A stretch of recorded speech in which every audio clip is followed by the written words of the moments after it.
I'm looking at somebody else's screen right now.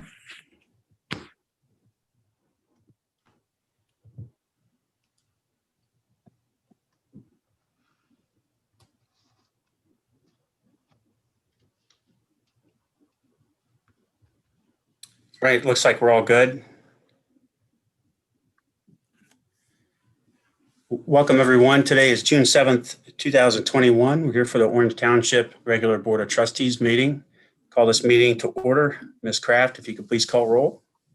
Grumbles, Here. Ms. Taranto, Here. Mr. Rivers, Here. Okay, we're going to immediately reopen zoning hearing for the Route 23 Sheets application, RCOD 21-01. So we're going to continue that hearing from a prior meeting. I'd like to go ahead and open that hearing. This is going to be an administrative review today. So if you do want to talk or testify, and Mr. Griggs, I see you're on. If this isn't correct, you're welcome to redirect me. But we'll have to swear you in, and that the testimony and evidence that you're providing is the truth. And before you begin speaking, we'll just confirm that you've been sworn in. So I'm not sure, Michelle, if you've done that already. I have not for this application, no. Go ahead. So this is a different experience. So Pete, are we treating it as a BZA or similar to this? Yeah, so it's an administrative hearing. So anybody that wishes to testify should be sworn in. You can have anybody who's on, I know it's a little awkward since we're electronically, but you can have anybody who wants to speak. I would probably unmute them, ask them to take the oath, and then Chairman Grumbles can simply confirm that they've been sworn in prior to them speaking. So, and this includes staff as well. So I would, Chairman Grumbles, I mean, I can swear people in, or you can. It'd be good if you did, in my opinion, and then Sure. I'll just confirm for the record. That way there's a different party.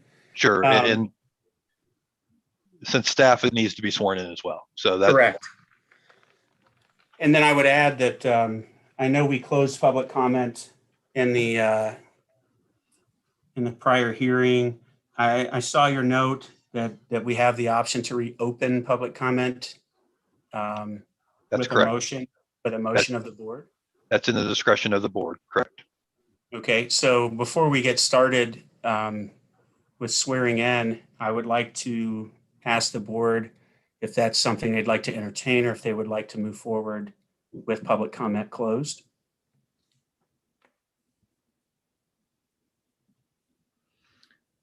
Did we have people that wanted to speak? I'm not sure. I know last time we had several. Okay. I'm not sure that anything has changed as far as what we're hearing, but if someone wants to speak, I don't have an issue with that. Yeah, Yeah. I don't have an issue if anyone wants to speak. Okay, so we'll reopen it when we get to that point. So the process will work like this. Everyone that presents, staff and the applicant first will get sworn in. They'll present. The board will ask any questions or share any comments they have. The applicant will respond, and then we'll open public comment with a motion. If that's okay, I'd like to stick to that order that's in the process that we were provided. So with that, Mr. Griggs, I'll turn it, allow the staff to present. Assume Ms. Bonnie, you're going to take care of that. So I'll allow Mr. Griggs to swear you in, and then we'll proceed. Trustee Grumbles, it'll be myself and Holly Maddie presenting this evening. Okay, well, I'll let Mr. Griggs swear you both in. So do you swear that the testimony and evidence you're about to give in this matter shall be the truth, the whole truth, and nothing but the truth? So help you God? Yes, I do. All right. Ms. Bonnie, can you confirm you've been sworn in? I have. And Holly, I don't want to mess up your last name. Can you confirm that you've been sworn in? Yes, I have. Thanks. Thank you, Ms. Bonnie. Go ahead. I will actually leave it to Miss Maddie to do the presentation as she helped us with the most revised review. So Holly, if you want to share your screen. Yes, can you see the staff report right now? Yes. Okay, great. I'm going to go to the top here. So thank you, Michelle. I have been helping out Michelle with this application due to her increased duties. Wanted to make sure that I was helping her out as much as possible here. Both Jeff and I did a review of the latest plans, and then I've had a few conversations with Sheets, their engineers, and their whole team on the phone, and I had a Zoom meeting with them earlier today to go over the staff report that's being presented to you tonight. I'm not going to go into a lot of details of the actual development since you were actually heard all of that at the last hearing. But I do want to go over the things that they did update and provide new information on, which you are seeing here. They have moved the west so that they could provide a mound as well as, I believe it's a 6-foot mound, as well as a 5-foot fence between the west property line and the car wash to increase that landscaping buffer. The code requires that they still do a continuous hedge row in addition to that. So the landscape plan does show that continuous hedgerow as well. So they have added 3 different things to help increase that buffer between the residential to the west and the car wash. And they did move that access easement to the south so it doesn't interfere with the mounding. And they still have their access easement further to the east into that other property because there's 2 different parcels that they need to provide access to. If for some reason those 2 parcels are ever combined into a single development, they're able to combine that access. But for right now, they are showing 2 different access points so that they can provide access to both parcels. They also added a hedgerow to the parking along Orange Road. It doesn't meet the height requirements that are in the code. So in the staff report, I did identify that they need to increase the height of that hedgerow. They revised their plans as well to remove all signage requests that we felt that it was at a later date. So they did remove the signs in there. So I did note in the staff report to have them remove those because we wanted to make sure that they were not misleading to anyone in the future because we didn't want anybody to think that those were being approved. There are no signs being approved as part of this application tonight. And they have sent me updated plans to remove those signs. We'll update the record after this meeting, but it did come in shortly before the meeting tonight. And I didn't want to confuse everybody with different plans. So I just kept those to myself tonight, but the record will be updated with that. The development standards, they are continuing to comply with architectural elements. They are requesting 2 divergences. One is for the total amount of glass and the type of glass on the car wash.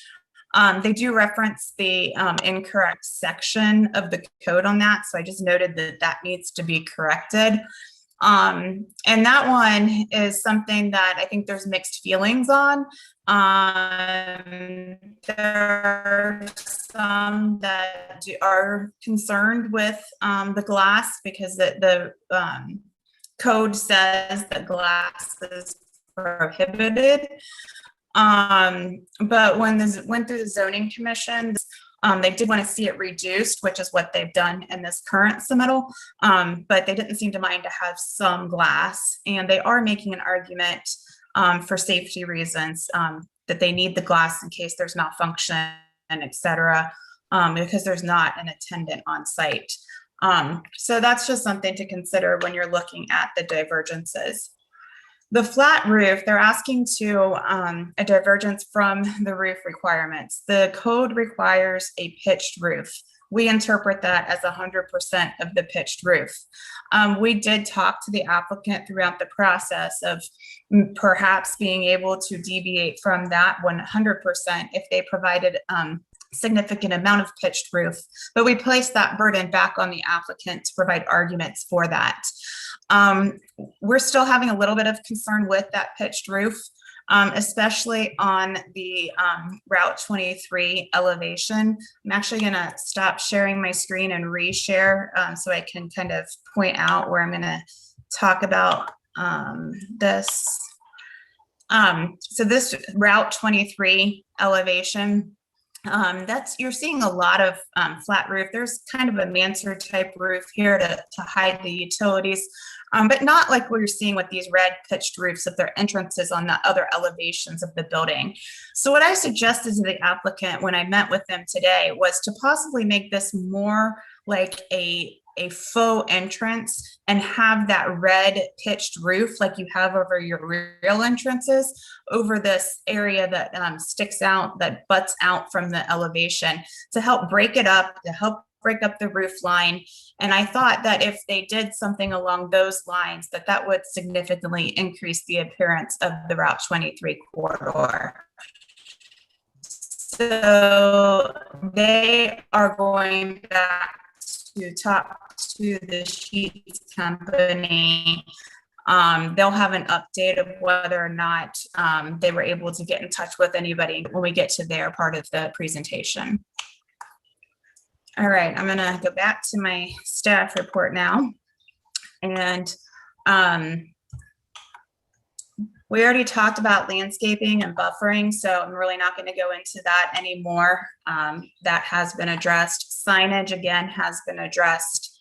Access and walkability. Want to touch on this a little bit. They are asking for a divergence to allow the multi-use path along Route 23 to encroach the right-of-way, where the regulations say that it needs to be outside of the right-of-way. The reason being is because of drainage purposes, they cannot fit it in there. It's actually, in my mind, a legitimate reason for a divergence. So we're supporting that divergence. The traffic study, the one area we do have some concern with is that the traffic study identifies a number of queue lengths that will extend beyond the existing turn lane storage. The applicant's engineer is recommending that the improvements to extend those storage lengths, such as turn lane extension, restriping, and tapers, not be completed with this development. So we were questioning why those were not being recommended with this proposal. And the county engineer's office and ODOT have approved the traffic study. But we were still questioning it from a staff perspective. Earlier today, we received a memo from Sheets explaining for why those are not being provided. I did share that with what Sheets' impact is versus long-term impact is what their argument is. But what I wanted to point out is that Orange Township is a township road.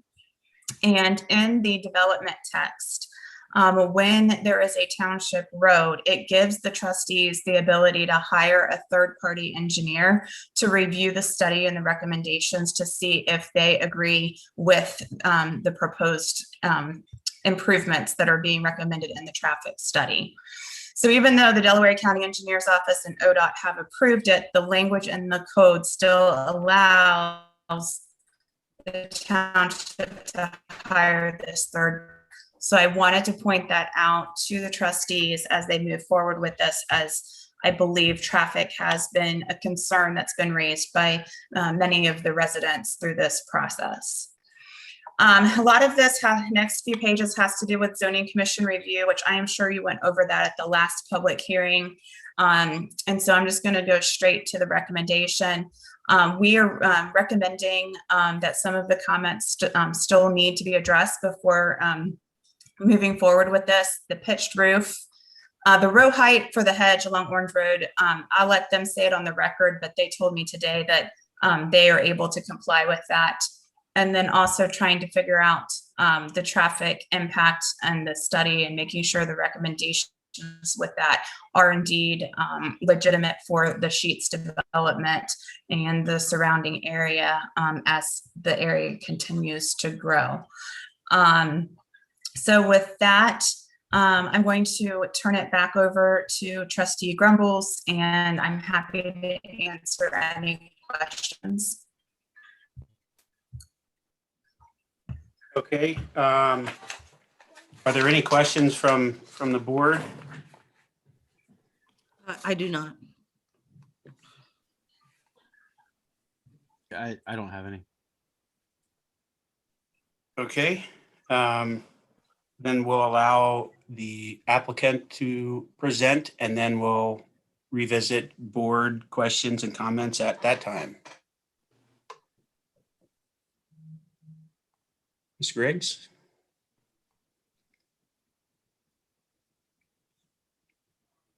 Mr. Griggs? You on mute there, or?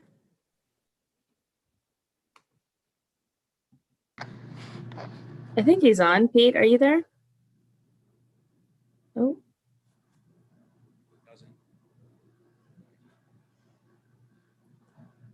I think we just lost them. Okay. Is it Petrozello? Is that Petrozello, Frank Petrozello. Yes, sir. Petrozello? Okay. Mr. Petrozello, do you swear that the testimony and evidence you're about to give in this matter shall be the truth, the whole truth, and nothing but the truth, so help you God? I do. All right. Can you confirm that you've been sworn in? I have been sworn in. Thank you. All right, sir. The floor is yours. Okay. The concept of a floor changes these days, doesn't it? Anyway, thank you for the staff report. And I think what I heard in the staff report is that there are a few things that seem to have been checked off the list, but a couple of things that remain at least an issue. Simpler one is the roof. I will say that we've gone to great extent to comply at least with the spirit of the regulation in the township. And our car wash building is sloped roof all the way around. Our canopy roof for our fuel station is sloped all the way around. And then our extensive pavilions that we've added to our building are sloped all the way around, as our entrances are. Sadly, the recommendation to add another pyramid roof on the 23 facade, we didn't have enough time to be able to get approval from the client for. We could stipulate that we would work with staff to do some roof feature in that area to make this work. I just can't commit to a pyramid at this point. And the reason being is the pyramid, the red pyramids are signifying an entrance. And it was mentioned that it would look like a faux entrance. Well, we don't want to confuse our customers, especially with these very extensive walkways that we're building, and especially 23. We don't want people to have to walk around there to think that there's an entrance there. So we don't feel it's reasonable to replicate a red hip roof over something that's not an entrance when it only signifies entrance on the other two facades. But something, some sort of roof structure as part of that feature, I believe is possible, and I'm sure we'd be willing to do that. With regard to the traffic issues, I want to confirm that we have an approved traffic study by the county and by the state. This was approved, I think, back in February. We were instructed by the township to work with the county and with the state over our access, which we did so as part of their requirements for the study, and understand that the study is done at their will. In other words, it's not something that is done in a vacuum by our consultants. A consultant meets with the county and with the state in this instance multiple times to agree on a method of operation. And then the study is done. And also note that this is all done with the same software that the county and the state has, so that there is no shading of solutions or difficulties or the like. It is the policy of the county and the state to require an analysis at a 20-year horizon, which is what is being referred to in the staff report. That at a 20-year horizon with certain growth rates and certain assumptions, that there's presumed to be some stacking past the lanes. The presumption is that in 20 years there will be governmental improvements and the like, or improvements that are paid into by surrounding property owners that will then solve future traffic problems, especially with the fact that there will be other developments coming online that would be responsible for adding to the traffic. As it sits currently, we are not at that 20-year horizon. And the recommendation by our consultants to not install those was consistent with what they were being told by the authorities who have jurisdiction. And it sounds like it's at your will to hire a third party to review everything. And if it is, it is. I would have preferred, obviously, to have known that 4 months ago. But if you feel it's necessary to do that, that's fine. But understand that we have done everything asked of us by the county and by the state with regard to access. If they had asked for more work to be done, we would have done it, but they did not. So I believe those are our issues, and we ask respectfully that you approve our application.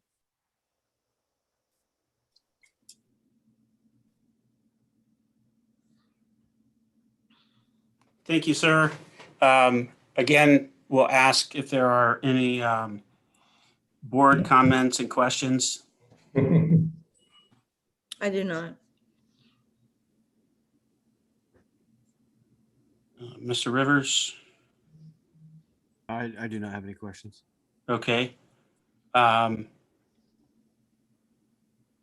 So now we'll transition to public comment. Michelle, is Mr. Greggs back on? I see his iPhone there. I am. Okay, and I just want to I just want to confirm if, as the residents speak, they'll have to be sworn in too, correct? That is correct, and I can swear them in. Okay, so I know that the name is Kat. We'll have to if you could type a name in chat or say a name in chat, or come off mute and say your name. Carol Johnson. Say it again. Okay. All right, ma'am. Do you swear that the testimony and evidence you're about to give in this matter is the truth, the whole truth, and nothing but the truth, so help you God? I do. Thank you. Ma'am, will you confirm that you've been sworn in? Yes, I have. Okay, thank you. Feel free to make your comments. I want to let you know, and the rest of the folks that wish to speak, we'd like to limit public comments to 3 minutes. Make sure that, if you type in chat, you understand that's not a public comment. Please keep comments limited to the merits of the application and avoid personal attacks on the applicant, township officials, or residents, or we'll have to potentially mute you or take away the access that you have to speak. And then following the first speaker, if you could raise your hand if you have an interest in speaking, and we will recognize you, get you sworn in, and follow suit. If you look under the reactions tab or reactions button at the bottom of the page and you click that on the far left, you'll see the clapping, the series of emotions, just emojis. Just under those, it says raise hand. If you click raise hand, we'll see your hand and we'll call on you in order. All right, go ahead, ma'am. Hello, excuse me. My name is Carol Johnson. I have lived at 108 West Orange Road since the age of 8. 1951. And that was in 1951. I've now given away my age. I feel very strongly about the proposal.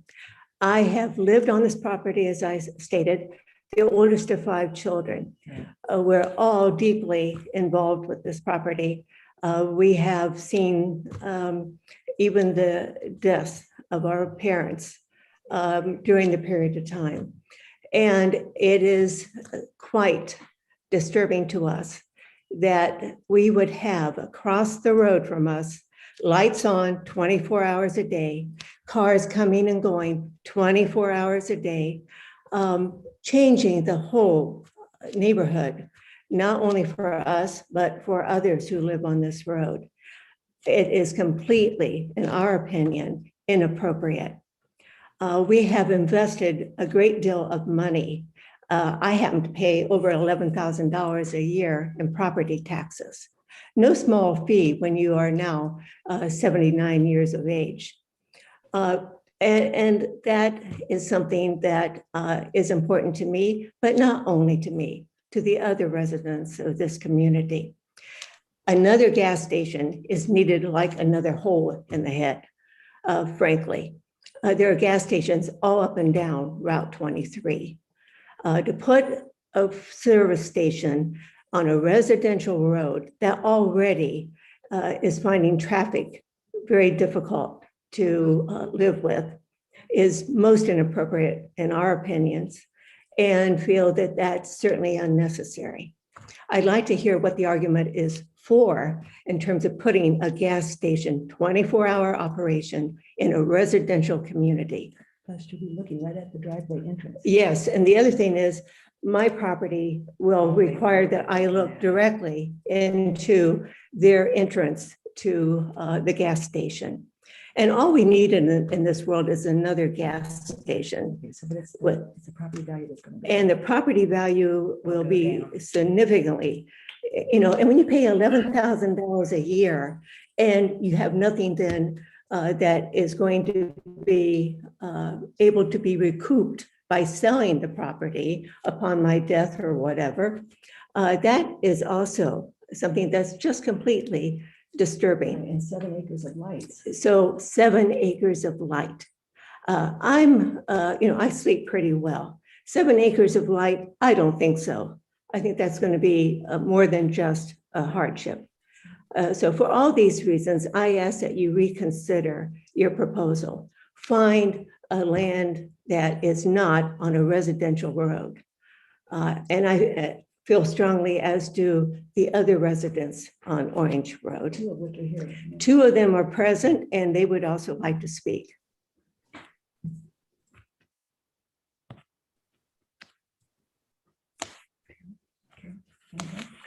You have to be sworn in, My sir, name if you is could state Lamra. your name. I need to be sworn in. Yes, do you swear that the testimony and evidence you're about to give in this matter shall be the truth, the whole truth, and nothing? Yes, sir, I do. Sir, Let's can you do so. state You your, got- And please, Yes, I've been sworn in. okay, can you please state your name and address for the record as well? Yeah, yes, Tim Rummer, 176 West Orange Road. Okay, sir. Go I'm a ahead. neighbor of Carol Johnson. I'm the next property west. I am really distressed that they're considering building a service station at the corner of southwest corner of West Orange and 23. I've lived here 44 years. And when I moved here, I could drive all the way into Columbus before I hit the first light at Goodale. So I've seen lots of change, and I don't believe, that this is a necessary project. So I want to file my disappointment and my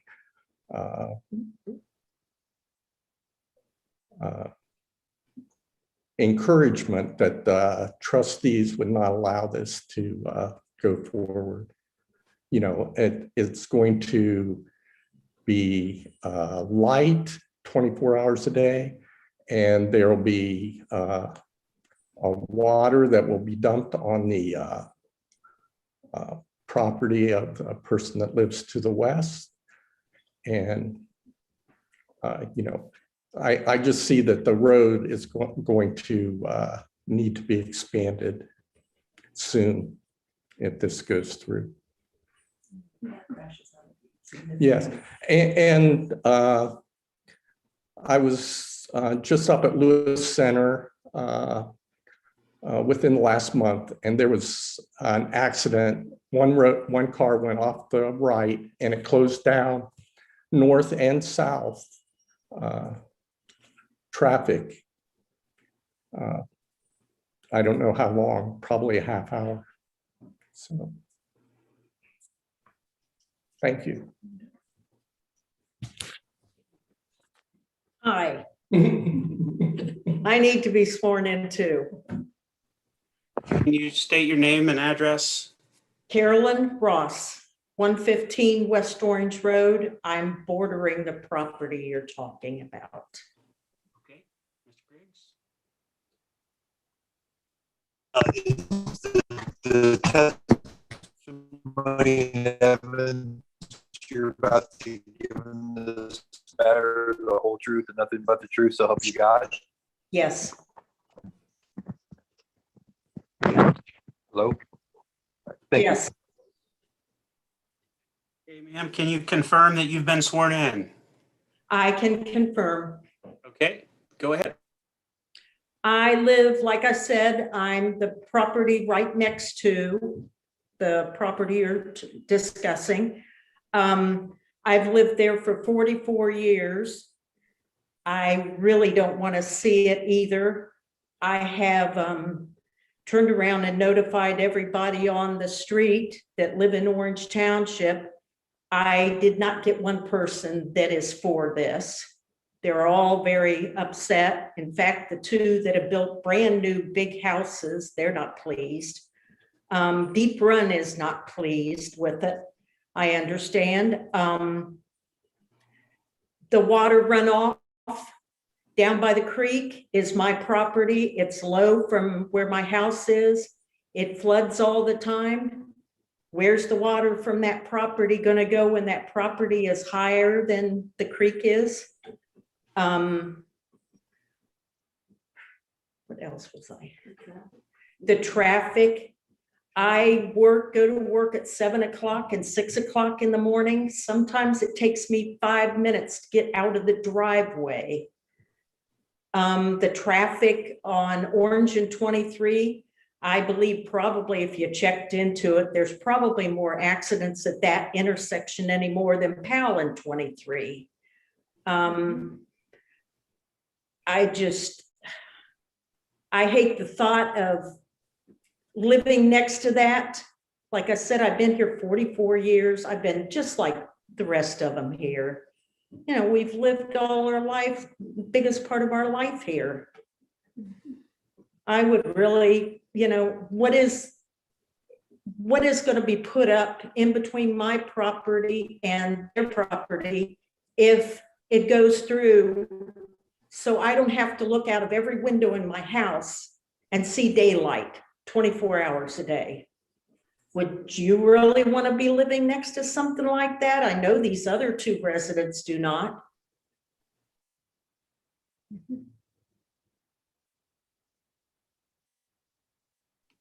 Okay, thank you, ma'am. Yes. Are there other public comments? If you could raise your hand, please.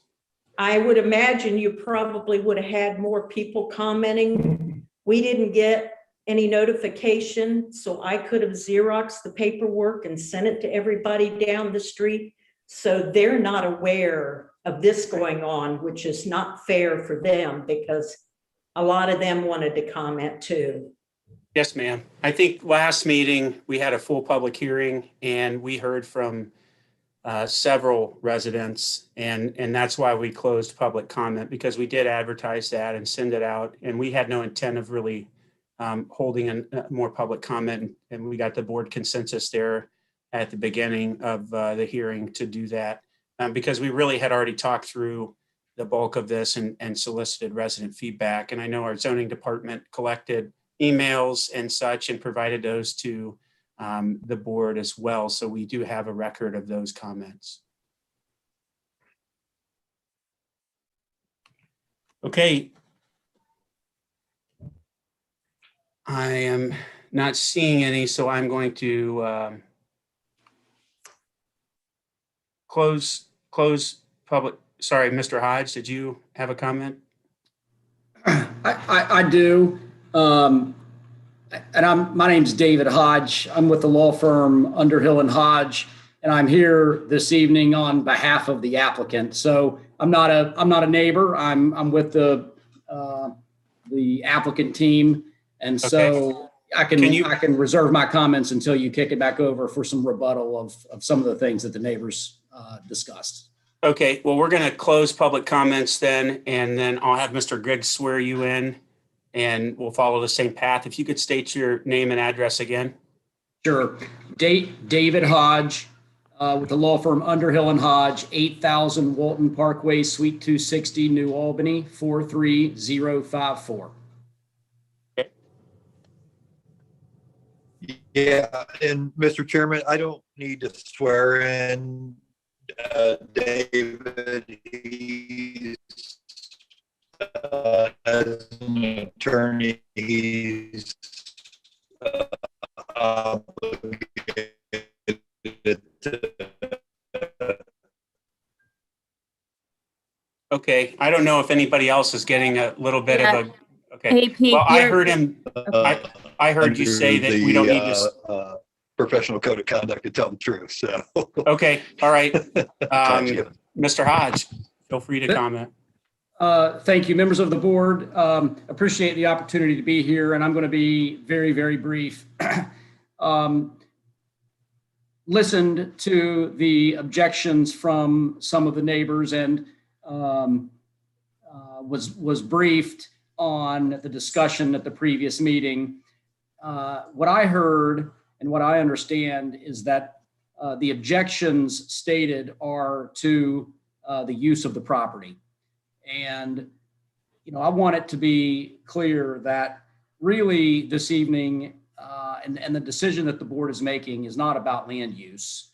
That decision was made by previous trustees, maybe an entirely different board when the zoning code was adopted and this property was placed into this PC, planned commercial and office district, which allows by right a gas station, service station, car wash. So what we are in here is not a legislative process. We're in an administrative process. We are not talking, as one of my mentors used to say, the discussion tonight is not about whether, the discussion is about how. And so you heard from Mr. Petrozello earlier. He talked about all of the ways in which his organization has worked not just with the township, but with Delaware County in their engineer's office and the Ohio Department of Transportation to mitigate and address traffic issues. So this is really, we believe, ripe for consideration. The things that some of the neighbors discussed were lighting, water runoff, all things that are addressed in the underlying zoning code. What the site will be fully engineered, stormwater will be mitigated. We can't by law increase the flow of water off site. It'll all be taken care of on the property. So, since the discussion is not whether, but how, we've demonstrated with the previous materials filed, the supplemental information that has come in, that we meet by and large the spirit and intent of your zoning resolution, and therefore would respectfully request that the board take action tonight to approve the application. But before, I'm going to pass the baton here, but I think it makes sense to have the board hear from our traffic engineers so that they can briefly discuss the steps they went through with this traffic study, their interface both with Delaware County and ODOT, so the board has that information again fresh this evening. So I'd like to kick it over now to our traffic engineer.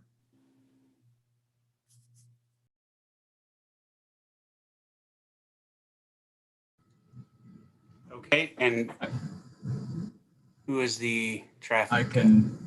There is going to be two of us speaking. We are, thank you for having us tonight. We are with the developer and Sheets' consultant. I'm the project manager for this. I work for CSO, and we also have Taylor Klein, who is one of the ones that helped write the report and go through the reviewing process with the county and with ODOT. Okay, I'm going to swear. Yeah. I'm going to swear both of you in. Could you raise your right hand, please? Do you both swear that the testimony and evidence you're about to give in this matter shall be the truth, the whole truth, and nothing but the truth, so help you God? I do. I do. Thank you. Okay, and just confirm for the record that you've been sworn in. I have. I have. Okay, and also for the record, Joseph and Taylor, when you begin speaking, can you state your full name and address? And then after you do that, you're free to share your comments. Thank you.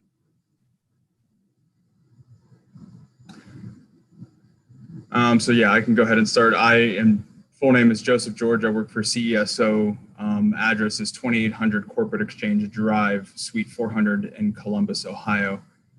The process that went about with this traffic study is that we first come up with what is called a memorandum of understanding, which is basically a scope of work that is submitted to both jurisdictions, being Delaware County and the Ohio Department of Transportation, since one road is both roads are in two different jurisdictions. We submit that, which is basically a scope of work of what the traffic study is going to imply in terms of what intersections are analyzed, growth rates, volumes, how the Sheets development itself plays in part with those growth rates. That is approved and signed off on by both jurisdictions and sent back to us, at which point then a traffic study is to be performed. We hire out a consultant that takes counts at the subject intersection for a various amount of times, and Taylor can speak more to this, but it is for a 24-hour period, typically somewhere between 18 and 24 hours, where they take these counts, video, and they break down the data and use the timeframes needed per se, the peak hours, which are typically the 4 to 6 p.m. hour and also the 7 to 9 a.m. hour. And we analyze how the Sheets development per se can affect the overall intersection. As well in that, the jurisdiction, specifically the county, which was the more stringent jurisdiction in terms of what the requirements are in this situation, required what is called a TIS level 2, which is a traffic impact study level 2, which requires a 20-year projection or the 2041 year in which the study is ran. And the growth rate that is involved with it includes not only the Sheets development, but also the overall development in the area. Using all of that data, The impact study is then coming up with, and it shows the effects that maybe happen on the eastbound road, westbound, northbound, and southbound at the subject intersection that was studied. And that is how the impacts are basically determined. And using that data, the impact study is then submitted to the county, and after multiple correspondences, phone calls, reviews, emails, recommendations for improvements are then determined and agreed upon and signed off on by both the county and the ODOT for their respective roads. So And Taylor, I don't know if you have anything to add to that, Taylor. Mr. George, let me ask you a couple of questions, if I may. I'd like to know whether you believe that CESO used best engineering practice methodology in conducting the traffic study? Yes, we did. And it's also methods that are supported by both the county and ODOT. And ODOT approved your traffic study? Correct. And the Delaware County Engineers Office approved your traffic study? Correct. And you studied all of the things pursuant to that memorandum of understanding that they asked you to study, correct? Correct. Okay, thanks.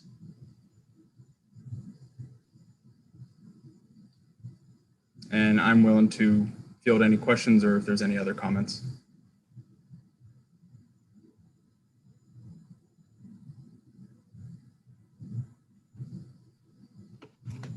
I think this is Mr. Grumbles, or Chairman Grumbles, or Ben Grumbles, however you want to address me, is fine. Mr. Greggs, if you want to swear me in, I'm assuming I don't need to swear you in. okay. Mr. Grumbles. I'm not an attorney, so I just wanted No, to make no, sure. yeah, you're fine as the public body. So speak Okay. away. All right. Thank you.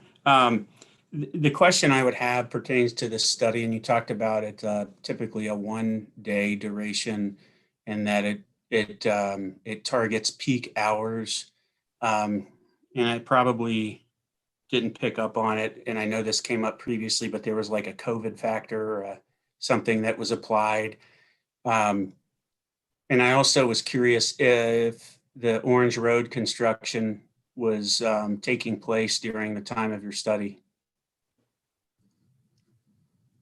From my understanding, there was no construction being taken place. I know that those kind of things, you cannot take traffic counts if there's effects such as those. And yes, there was a COVID factor that was applied, and those were factors that were provided to us from the jurisdictions, being the county and ODOT. Okay, and what was the date of the traffic study, if you don't mind me asking?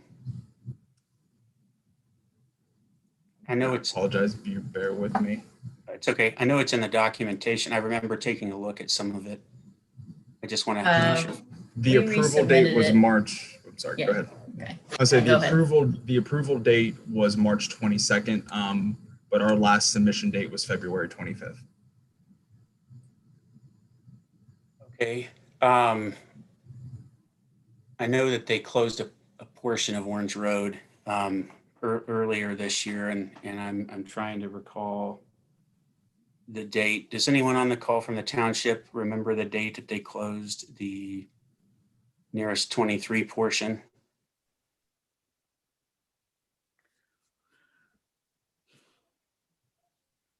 I don't remember. Wasn't that right after spring break, like 1st of April? Yeah, so we would have just missed that. So that's good. I just want to confirm that.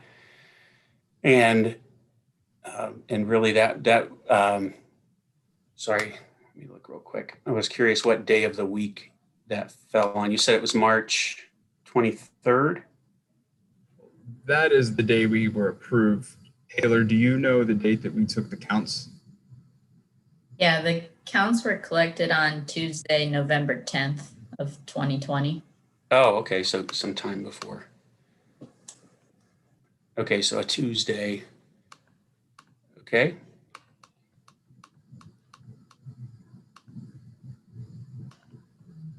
All right. Any questions or comments? So does the applicant have any more material or response? Not, I believe, on the traffic. David, do you have anything else? I don't have anything else. I'd love to hear, and I know that maybe Mr. Griggs is having some connection issues. This is, I'm a zoning lawyer, and so I've got, a fair amount of experience looking at these issues, not a tremendous amount of experience out in Orange Township. I've been out there a handful of times through the years, but when we're talking about zoning and we're talking about infrastructure improvements, I believe that we're talking about a couple of different things. And zoning is zoning, and right-of-way is right-of-way. So I would be curious to hear from Pete, his input on whether these off-site infrastructure issues are appropriately playing a role here in a decision on the land use.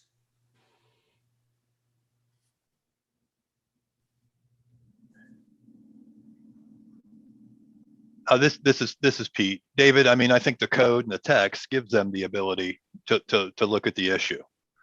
I know traffic is a concern. The text and the decision-making requirements allows them to consider it, as well as, I think it's contemplated as well with respect to their ability to hire a independent consultant to review it. I mean, I understand what you're saying, and I think the use is a permitted use. I think you absolutely described that, but the impacts of that use in the infrastructure, I think it is a consideration. And I don't really want to get into a legal debate between the two of us. I mean, it's certainly something we can talk about further, but I think at the end of the day, the text allows us to review what has been submitted by CSO and the applicant. Yeah, and I, Pete, I'm not going to debate you. I don't disagree with you. I just, I'm of the opinion that when you have a situation like this where there's a permitted use, and for the record, I don't want to debate with the board either. In a situation like this where you have a permitted use, certainly you have to make sure that there's sanitary sewer, that there's water, that you're mitigating the storm water, that you're addressing the road infrastructure. And, our position is that we've done all those things. And so that's not to say that we aren't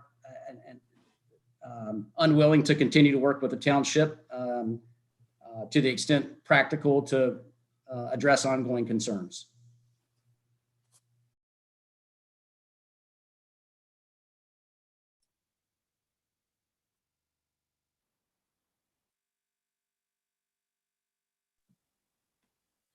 I did want to ask Holly what your thoughts were on what was discussed as far as the roof. I'm disappointed not to have the ability to put in the mansard or the pitched roof that he's referring to as the entrance roof. I understand their position of they don't want to mislead people out onto the US 23 area. But I do believe that something needs to be done along that elevation. It's been something that I have repeatedly said a number of times. If you go back through the comments, almost every set of comments that I've submitted on these have said, please continue to work on this elevation because it's just not meeting the expectations of the code to look like the front of a building. So I would encourage some more work on that US 23 elevation. If I may, my impression from Planning Commission is that they really were reasonably in support of what we had shown. Otherwise, I don't think it would have been passed on. But we're happy to work with Holly on some modification that will satisfy her request. And I do want to point out the way this is set up, the zoning commission is just an informal working session too. So there's nothing that they can do to hold it up to go on to the trustees. I do believe they did have a comment about the 23 elevation. I'd have to go back and verify that. I think It one was the- member, of, how many are there? How many are there, Michelle? 5 or 7. But there was also on the car wash issue, whereas I disagree with the car wash issue, there's one member of the zoning commission that agreed with it, and I'm willing to give and take with that. But that 23 elevation, that is a prime piece of what we're going for with this overlay district. And if we get it wrong, it's going to change that streetscape going forward. So I'm really, really hesitant to be relaxed in that area. We will work with you. Great. Can we go ask? back? Go ahead. Well, maybe I was going to ask what you were going to ask, David. Go ahead, David. You go ahead. Yeah, I was just going to say if we could have a conversation about the township engaging a traffic engineer to do some additional review and what the township's ideas or thoughts were on that component of this. Well, this is Ben Grumbles, and I'm happy to share my personal perspective. I agree with Mr. Griggs that I think you can't ignore the impact. You talked a lot about infrastructure from a sewage and storm and utility standpoint, and in that light. But there is an undeniable relationship between development and the burden it places on the existing infrastructure that township's responsible for, and that our residents have to utilize. When I look at this case and others, by statute, we leverage the county engineer. Orange Road's a township road currently. And so when we need assistance with a project like this, that's who we typically consult. I know there's an option for us to consult with a private firm, but we choose to partner with them. The concern that I have on the traffic study, and the reason I surfaced that is, I work in government, and I have a background a bit with numbers. And so when I hear of applying a factor for a unique period like a pandemic and the impact that has on traffic, it really concerns me because I don't know what the underlying factor is. And just because ODOT, who's responsible for the collective state, and the county, who's responsible for the collective county, are providing that, doesn't mean that it's the right metric or it is reflective of our specific township. And so, in November, we had a hybrid school schedule, no buses were running, and people really weren't out. If I live off of Orange Road, and most of our staff and our trustees frequent Orange Road, and I would agree with some of the resident comments. It's we could ask our fire department if we wanted to, and our dispatch in the county, to pool the call volume there. In prior years before COVID, it was a pretty consistent spot with accidents, a lot of inability to decelerate from 18-wheelers, things of that nature that were causing severe accidents and many fatalities. And so I looked at the plans, and I brought this up in the prior meeting as well, that I had real concerns with a two-way turn lane on Orange Road and traffic going into each other. The timing of those lights as it is extremely short for residents that are traveling eastbound on Orange, trying to access either 23 or to turn left or right, because it's the way it's set up would not provide that. And so I am frequently in lines at that intersection coming to and from my home, both on weekends and during the week. And so the thought of exponentially increasing congestion at that intersection with the proposal concerns me greatly.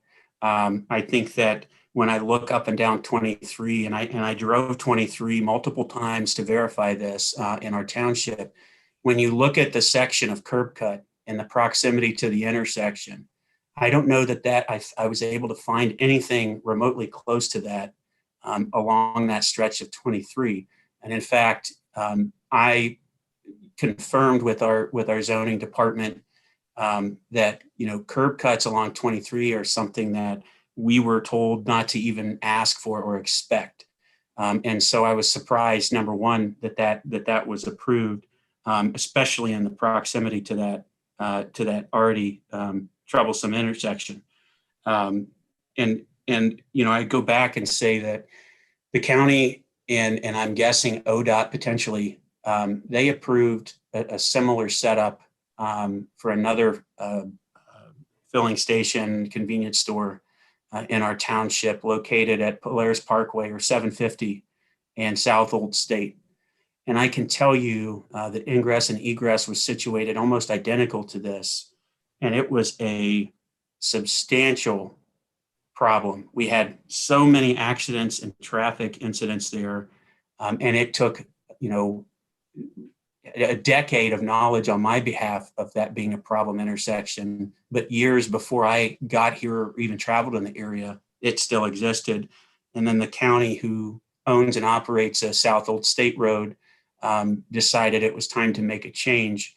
And they prevented the very situation being proposed here, which is traffic going head on and cars trying to stop to let people in and out, people queuing up, turning left into the facility, traveling westbound on Orange Road, backs up into 23 and could potentially cause problems.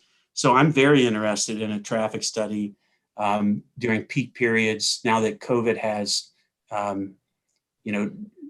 stopped impacting us the way it has. And I'd be very interested during a school period once Orange Road construction is done. It's currently being re-engineered.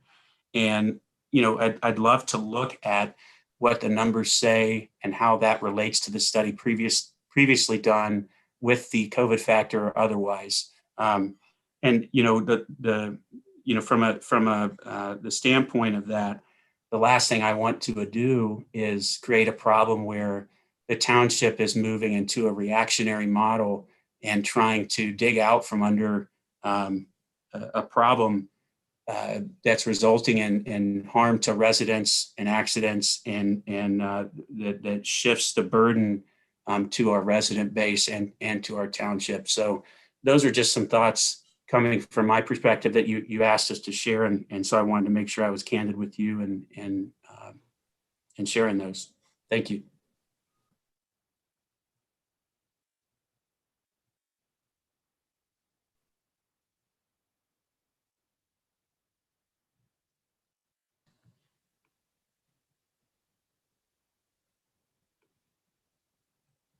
Any And other? are you suggesting that you're going to hire a traffic consultant? I'm one of 3 board members, and so I see. nothing happens without a consensus. And so, Okay.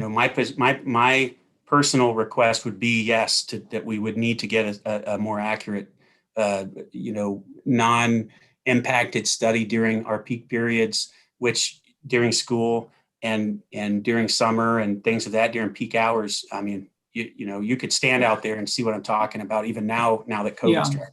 Yeah, I will point out that, and maybe Taylor could be specific about this. I believe there were historic counts used prior to COVID, plus COVID factor. This was not done lightly. Okay. Taylor, you might want to describe that, please. Yeah. So we actually use historical data that's provided on ODOT. They have a website that they have existing traffic counts that were done. So what we do is we actually compare the volumes that we collected out there. So say back in November, and we compared it to existing traffic counts. And from that is what, how we came out with our growth rates and also those COVID factors. So the COVID factors were actually pretty high.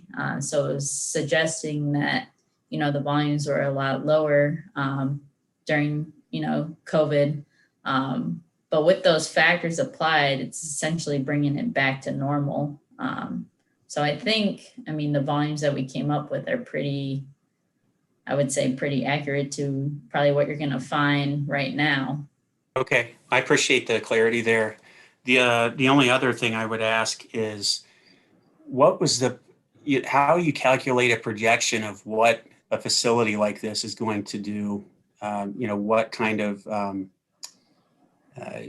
dynamic, the shift, if you will, in the movement of traffic, right? Because everyone traveling north on 23, there was a comment made about that. They've got to turn left, and then everyone, inevitably, what will happen is people will turn right onto Orange Road as well, going southbound. They'll turn west onto Orange Road because they aren't aware of the egress, or they just instinctively do that because they see the gas station on the corner and they think that's the way to get there, right?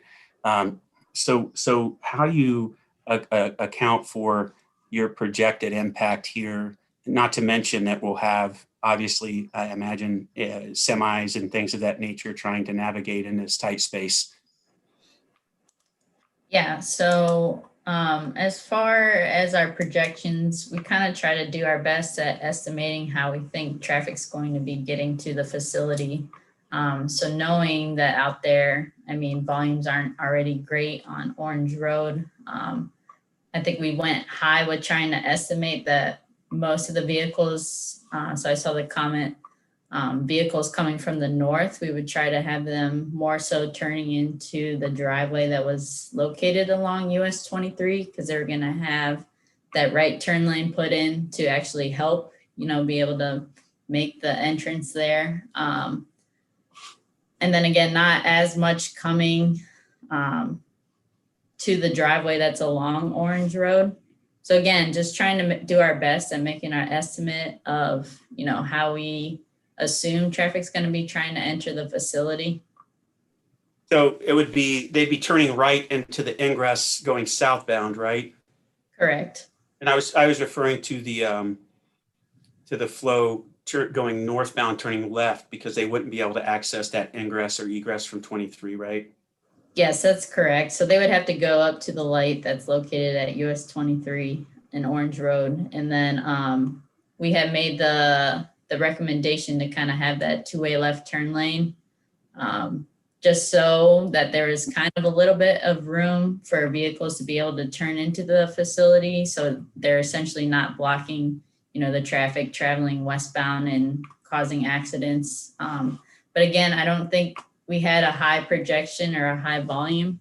Essentially, I can get you the total number of cars that. Yeah. So I was more, trying to get into the demand, if you will, what you base the demand for stopping at Sheets into, into this. So, there's been multiple traffic studies that show the daily volume up and down 23. We did one as part of our overlay project. And I imagine that in the morning, there's a tremendous amount of southbound. Also, surprisingly, the northbound seems to have picked up as well. And vice versa in the evening, where folks are returning home, and vice versa. So, I didn't know if you figured that you're going to pull 30% from the other areas or the other stops, or what how do you calculate that accurately?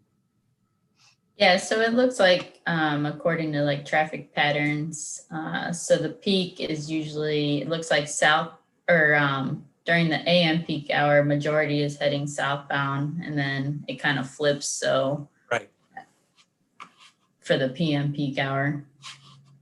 Mr. Grumbles, I think the other part of the answer to your question here, and we'll kick it back over to Taylor and Joseph.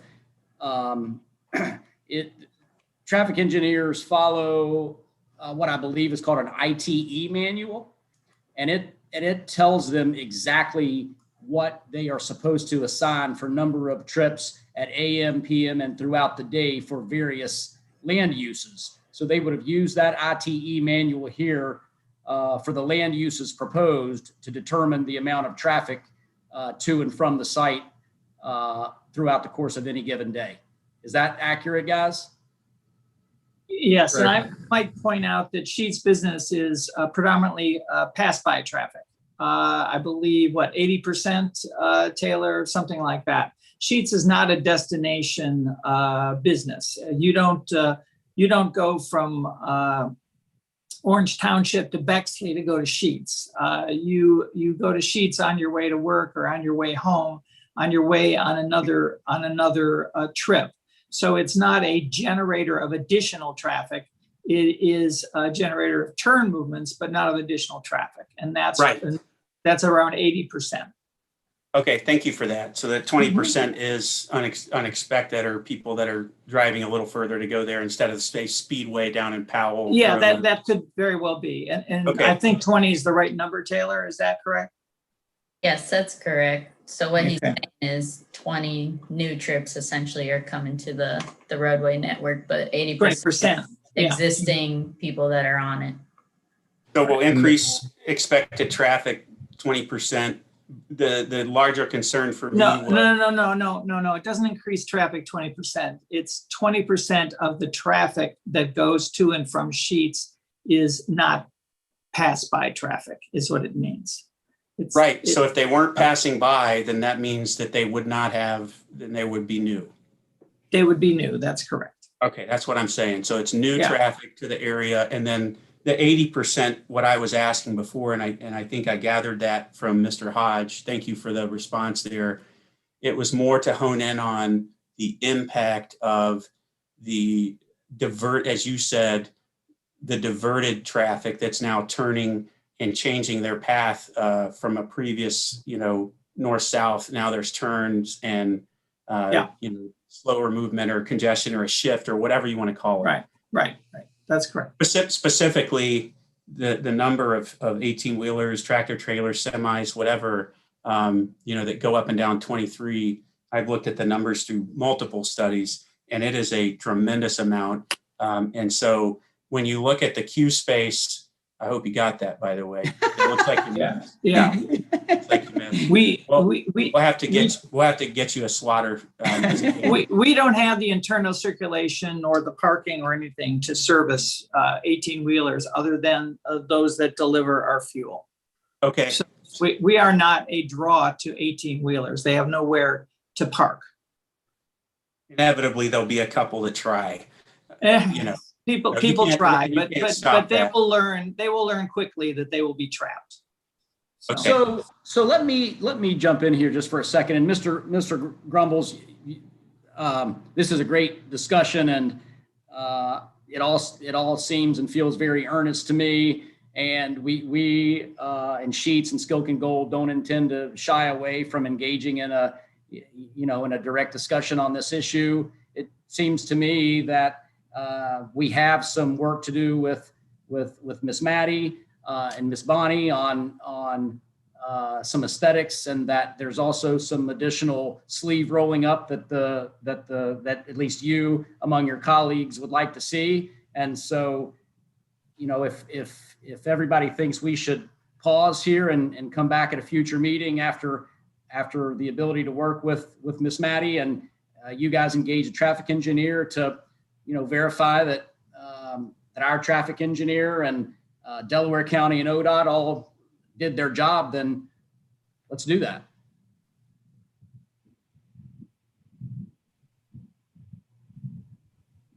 Okay, and I'll have to defer to Michelle, Bonnie, and Pete Griggs here because this is a newer type hearing for the board. We typically aren't handling this type of approach. So, I'm open to continue, obviously, to continuing to look at this and have discussion. The largest concern is I've seen the model in the township, and I've seen the impact it has, and I know that I don't know what growth factors were used, and I'm sure they were fair based on the previous responses with numbers that you guys came up with. but I know we're growing rapidly. And I know that, we have already approved applications for, hundreds and hundreds of homes and condominiums, apartments, if you will, that have been approved long ago that we know are rapidly being built now in the township itself, and not only the township, but north of our township, which is all traffic that will increasingly come down through our township, accessing Route 270 and so forth.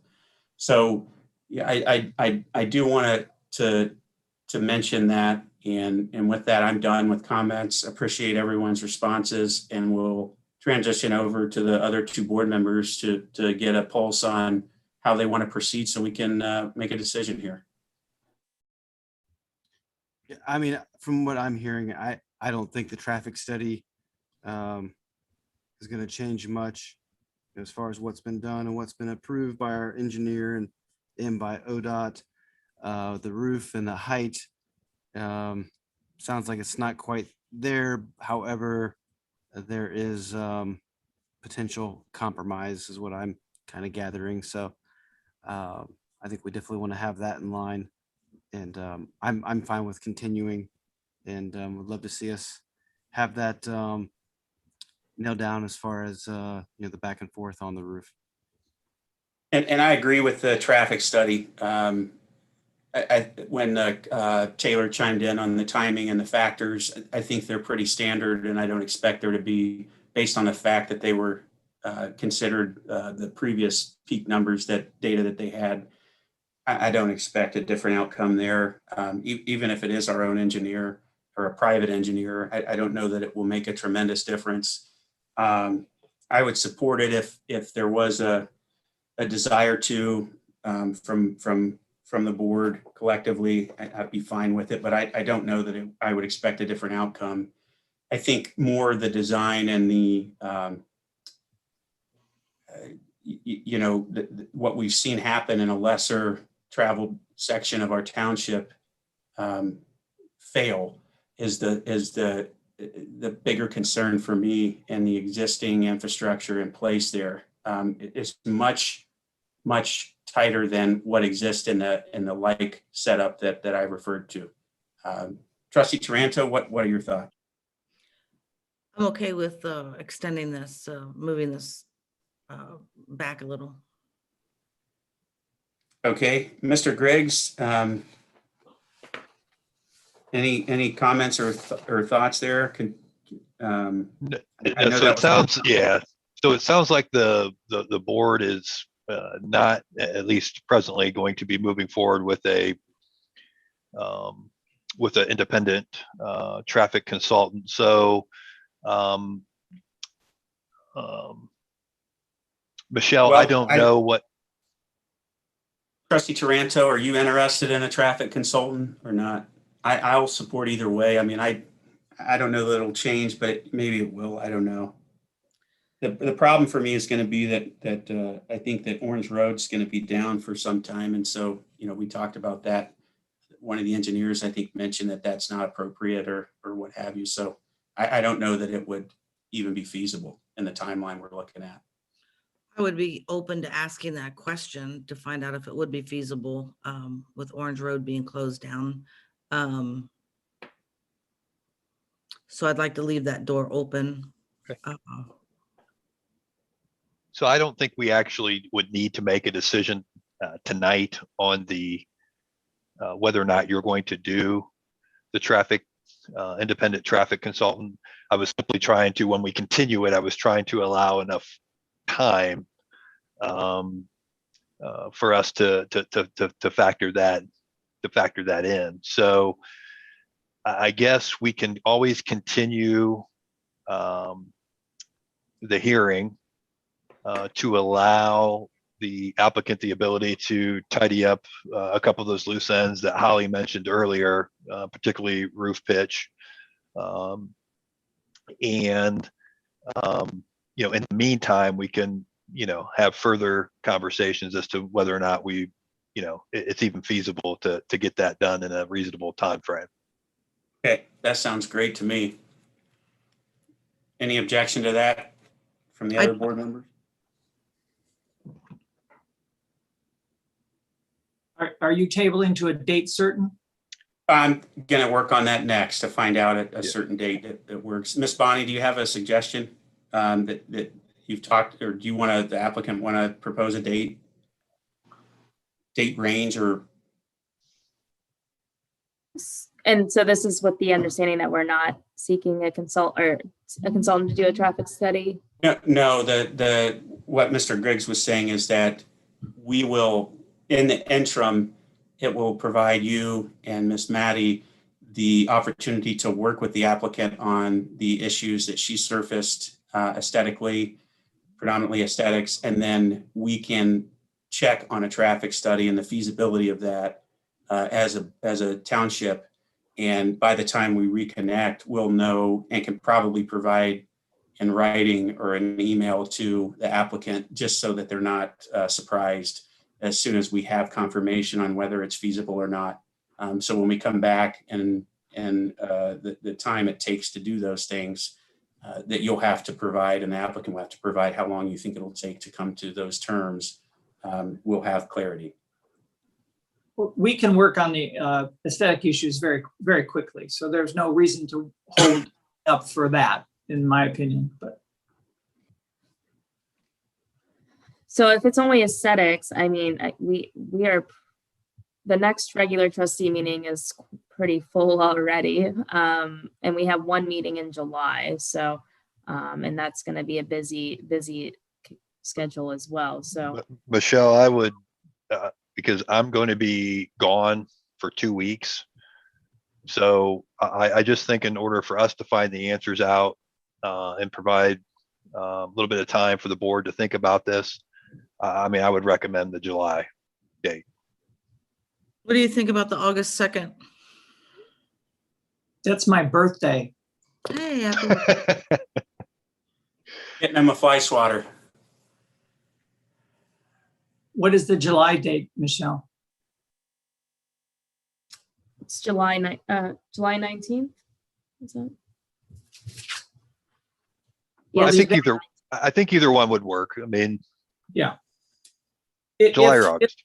If in fact, we're just talking about the aesthetic issue, July 19th works. If there's something that forces some further study, then that's a different story. So I don't see any sense in waiting till August, but that's your decision, not mine. I think July 19th, we'll know whether a traffic study is feasible or not. And if we decide that it is feasible and that it's something we want to, we can execute, I think 2 board members are interested in pursuing that if it's feasible. And so we'll know before the 19th and we can provide that information, knowing that 2 board members would support that. And we can let you all know. And if you want to continue it, you can you can provide a notice of that, and Ms. Bonnie can bring that up in the subsequent board meeting. Is that fair? I believe so. David? Yes. And that would be an in-person meeting. Oh, good. Good. I like those. So I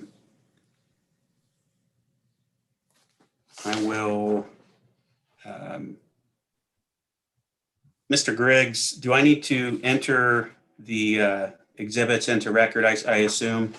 I don't think we need to do it tonight. We can go ahead and wait to see if, particularly since there's going to probably be some revised submittals. I would just wait to enter everything into the record at the hearing that we actually make a decision. Okay, well, I'll make the motion then while we're still in the hearing to continue. And then we'll close the hearing up if that's okay with everyone. So make a motion to continue zoning application RCOD 21-01, known as Sheets, to July 19th at 6 p.m. at Orange Township Hall, to allow additional revisions by the applicant as needed. Second? Mr. Grumbles, Yes. Ms. Franco, Yes. Mr. Rivers. Yes. Well, thank you all for your time. Thank you to the residents for the respectful dialogue, and we'll look forward to revisiting on the 19th. All right, very good. Thank you. Thank you. Thank you very much. Bye. And Ben, can you give me 2 minutes, please? Yes. Thank you.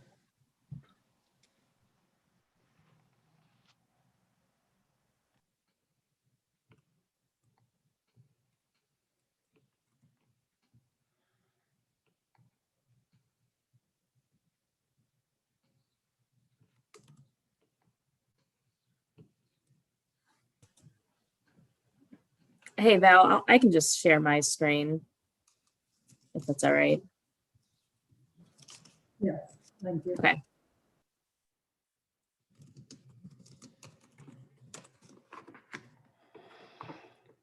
All right.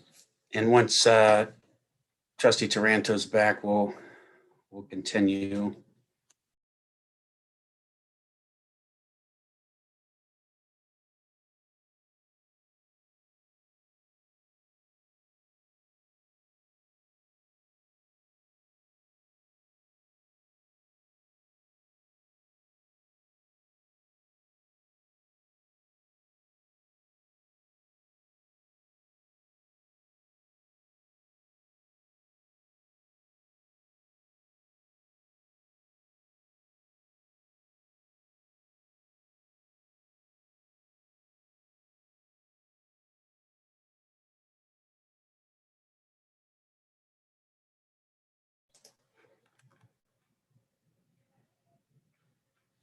Miss Bonnie, have you, I know Mr. Zetz had to step away, and we had a few things to discuss in executive session. Did he provide a time that he would be able to return? He said at least an hour, so around 8 o'clock. Okay. So He's on right now. He's participating in his other obligation, but I'll send him a text when we get to that point. okay, well, yeah, and if he wants to notify you, we can pause the regular meeting and enter into exec, and we can table that at the appropriate time. So I'll just have to redo the resolution numbers here. Ben, I'm back. Thank you for the quick break there. Strategic pause, okay.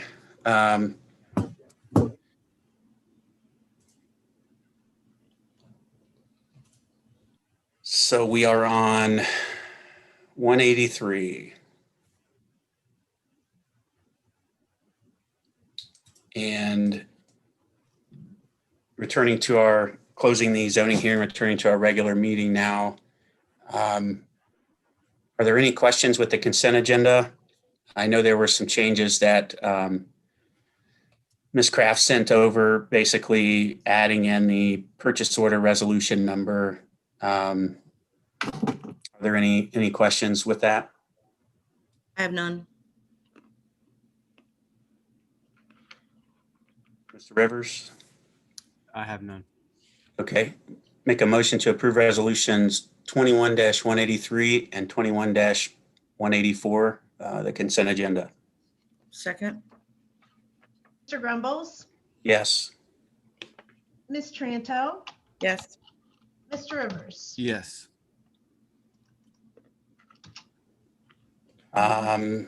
Miss Bonnie, it looks like you're up next. Okay. Well, again, this evening we had our second hearing on the Sheets application, and that was continued to July 19th at 6 p.m. and that will be held in person. On Thursday, June 17th, we're actually holding an ethics training that will be with the Board of Zoning Appeals and Zoning Commission. I know, I believe we've sent out information for the trustees if they were interested. I think I've heard from one of the members, but if there was more than just one, we would have to include that in the public hearing notices.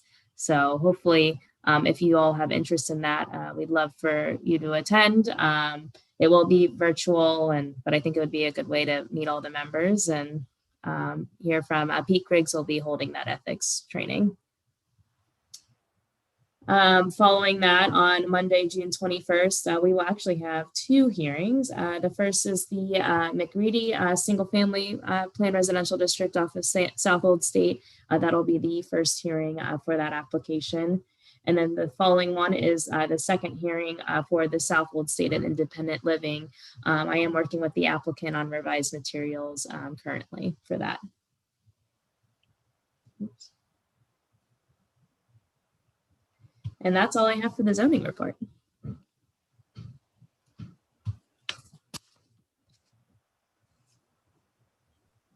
right, thank you. All right. Moving down here, we have the operations report. Mr. Bowers. Thank you. First thing on the agenda this evening for operations is to appoint James Hobbs to full-time position of maintenance worker. This is the culmination of a position that was approved, I believe, back in late April, and we interviewed several candidates. Mr. Hobbs is our selection in front of you tonight. Happy to answer any questions you may have about him. He'll be working more for Roads Department under Aaron James. We're excited to be able to add to our crew. This is, I believe, replacing a position that was unfilled recently due to retirement.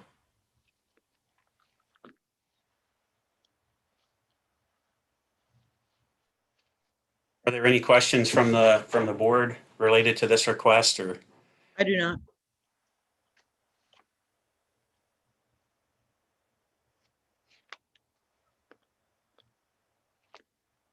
Mr. Rivers, any questions or concerns? No, I do not have any. Okay.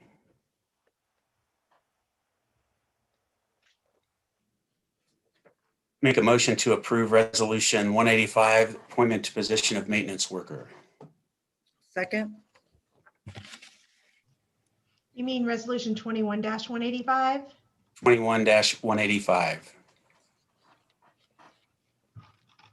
Mr. Grumbles, Yes. Ms. Tranto, Yes. Mr. Rivers. Yes.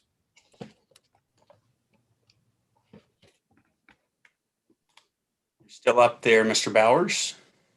Thank you. The next one we have is a part-time spot labor position for parks and facilities. This position will work under Mike Kelly, who is obviously our parks maintenance and facilities manager.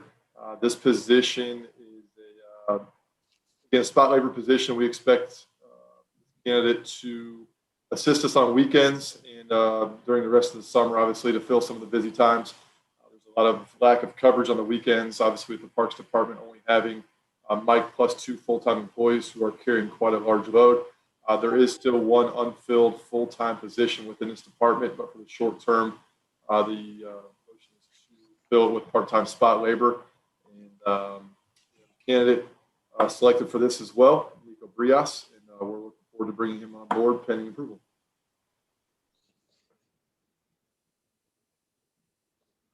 It's a hard position to fill sometimes, so I'm glad to see that you got that done. Absolutely, it is a different time now than it has been over the last few years. This is actually something Mike Kelly worked hard on, and he was obviously eager to get some help in place. And Mike was a big reason we got this to where it is right now. So I do owe him a lot of credit for this. Am I understanding this? Is this with this? Is this a seasonal type thing, or is it going to be? You said the uptick in the seasonal work and stuff. This essentially just bridges the gap and prevents a full time, right? Is that fair? Yeah, for the short term, there is a growing amount of work, obviously, in the parks this time of year, but we're also finding a lot more work within the facility side as well. So this will allow us to essentially complement what Mike, Cody, and Richard are doing right now. And it may grow into something more, but this position will be a huge help seasonally right now to help us keep afloat. But then also there will be work year round for this position. So the expectation is to keep them somewhere in a 25-hour a week range, maybe capping out around 30 hours a week. Again, just to help wherever needed within Parks and Facilities. Great. I don't have any other questions. Trustee Rivers,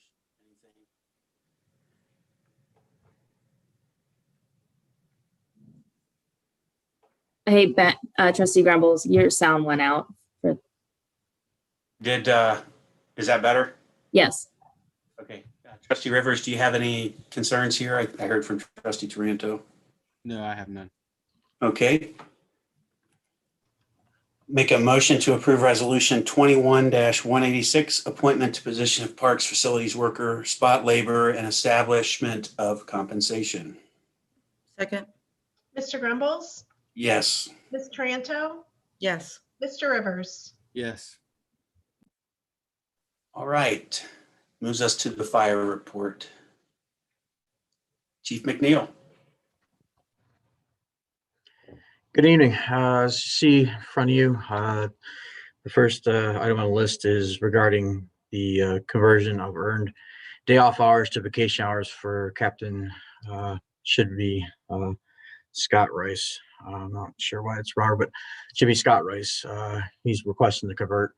This was something that was discussed with the previous administrator and approved. So here we are.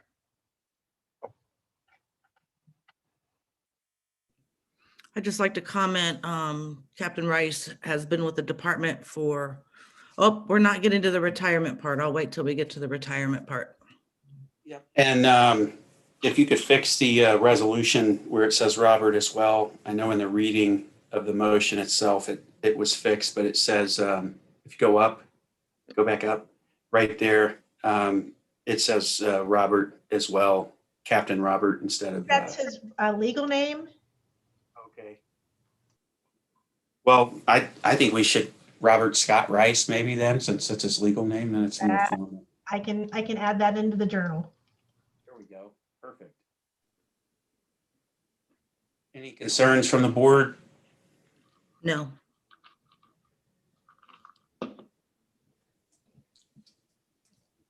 Okay. Make a motion to approve resolution 21-187, authorize a conversion of earned day off hours to vacation hours for Captain Robert Scott Rice. Second, Mr. Grumbles, Yes. Ms. Taranto, yes. Mr. Rivers. Yes. All right, the next three are regarding the resignation of part-time members that are being hired full-time. That was approved about a month ago. And for firefighter Marcus Sprout, firefighter Kyle Williams, and firefighter Marcus Musser to resign as part-time firefighters and to be hired full-time, which is below this set here. And Chief, I would bring to your attention, I don't know if from a headcount standpoint, what your total numbers show and what the need for additional firefighters was based upon that was presented to the board previously. But it looks like you may have a few additional headcount based on some information the board received today. And once Mr. Zetz comes back, we can discuss that further in executive session. Just wanted to bring that to your attention. Yes, sir. And I'd like to sit down with the trustees and to, I was able to make contact with one so far, but I'd like to sit down with you also to discuss the plan ahead and so you'll understand more where I'm going with this. Okay. All right. Make a motion to approve resolution 21-188, accept the resignation of part-time firefighter paramedic Marcus Sprout. Did we want to hold a executive session first before we can talk through some of this before we actually pass the resolutions?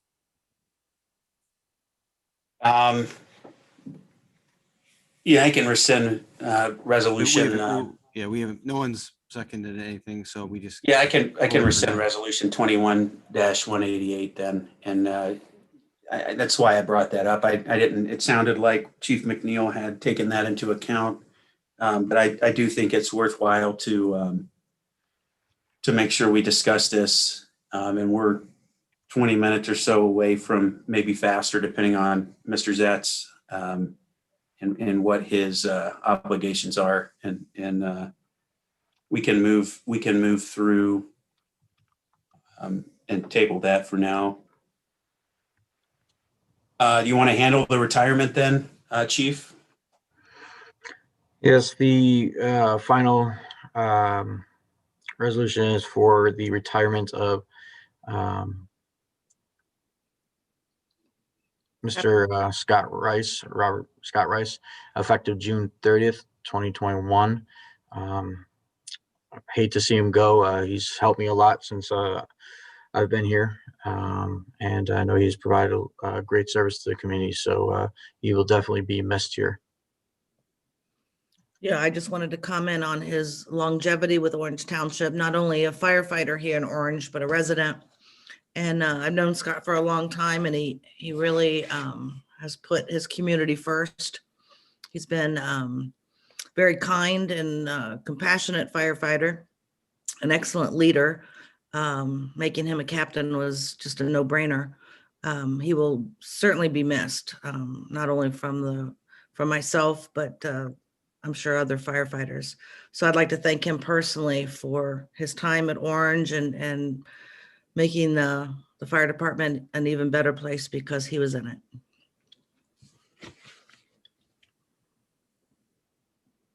And I would just like to echo my appreciation for him stepping up here recently and all that he did to help support us through the transition.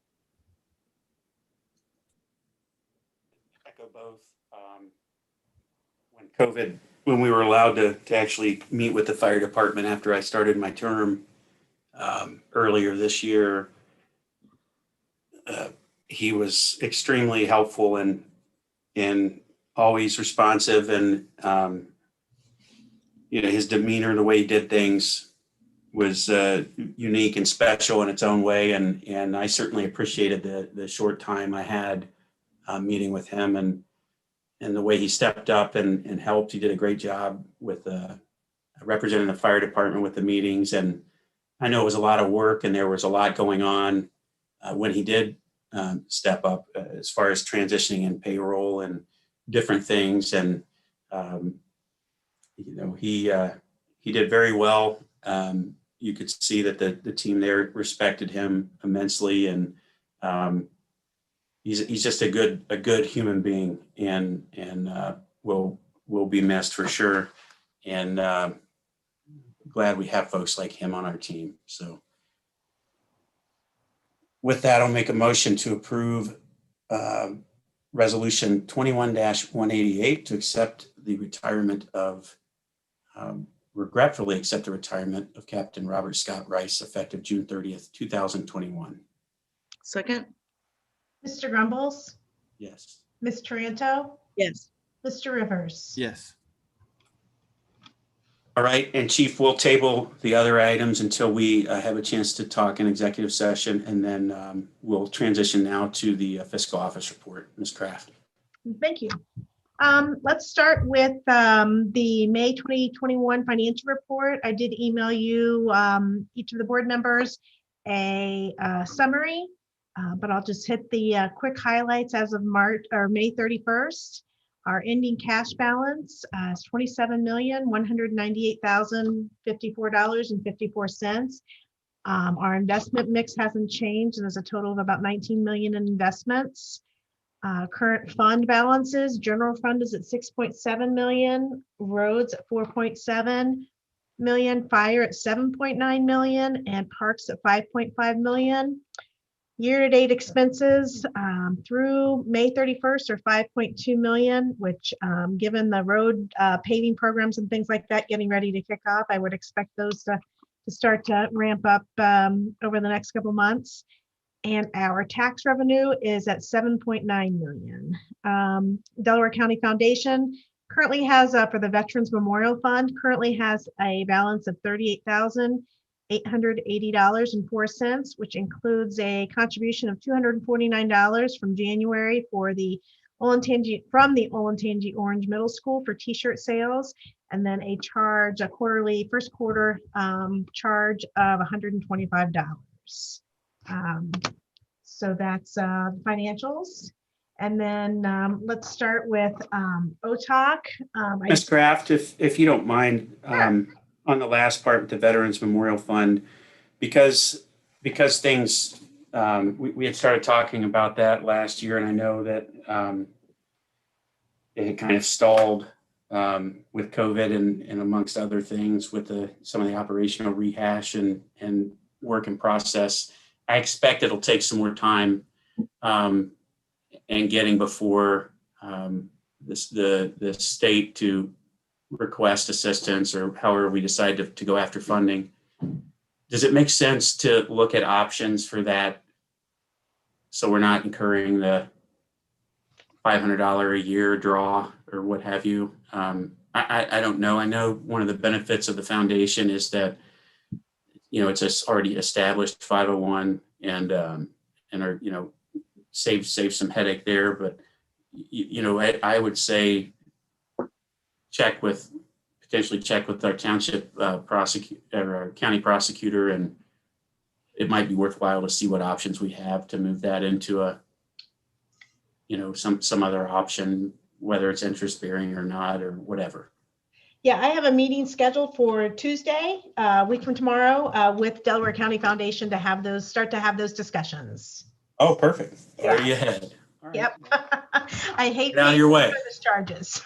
Get out of your way. All right. So I'm scheduled to meet with Chris Baker there at 2:30 on the 15th. So. Okay, so that's the financials. So OTOC, I did send you, and I apologize it was late. I was meeting with Ms. Bonnie about a few things earlier today about OTOC, but we did have one resignation with John Altieri, he's a long-time member, and I hate to see that, but definitely want to thank him for everything he's done for the township. And we would like to, as part of tonight, would like to get approval to move forward with publishing an announcement that the board is seeking volunteers for OTOC and potentially its subcommittees if we can agree on a couple things tonight. If you look at the email I sent this afternoon and the one that Christy Ramsey had sent back couple of weeks ago, the meeting minutes, it was either from her or Kim Boston. The big items that the committee is looking for approval from the board are, we kind of hit, I'll read down through them, and then we could have the board can opine on it. But they would like the OTOC would like to work with the parks team for an August movie in the park night. They would also like the approval to begin working on a business appreciation event for this fall. They would also like the approving the creation of an events subcommittee to help work on these events. And there was also some discussion on parades and if they are allowed again, now that the masking and social distancing order has been lifted, are parades allowed again? And if so, is that something that either the OTOC can potentially be working with a third party on? Might be a little too late for July 4th, but potentially a Labor Day parade or something like that. And then I did also send the draft of the kind of OTOC committee structure for review. So I know that was a lot I just threw at you, but does anybody have any comments or feedback on those items? I thought the committee looked good. I mean, that's essentially what the team came up with last year collectively, cleaned up a bit, consolidated, and appreciate you working with them to get that to this level. And now that we're moving, I haven't heard of any issues at the pool outside of one small issue today that will get resolved. But I think it makes sense. It looked fine, and like that. I would support the the parade or whatever the other board members think, but personally, I support that. I think that would be a great, much appreciated by the community to have a return to that level of normalcy. I know that in the past, several years prior to COVID, there was a church, Adventure Church, that participated in organizing and supporting that for the township. And I don't know if you've reached out to them yet, or if anybody has. We didn't, the committee didn't want to do anything until the board said, yeah, it's okay to have parades again and things like that. Sure. Yeah, I'm all for it. I don't know what the other board members think, but I like the idea of having both of them, frankly. Get people out and talking and spending time together.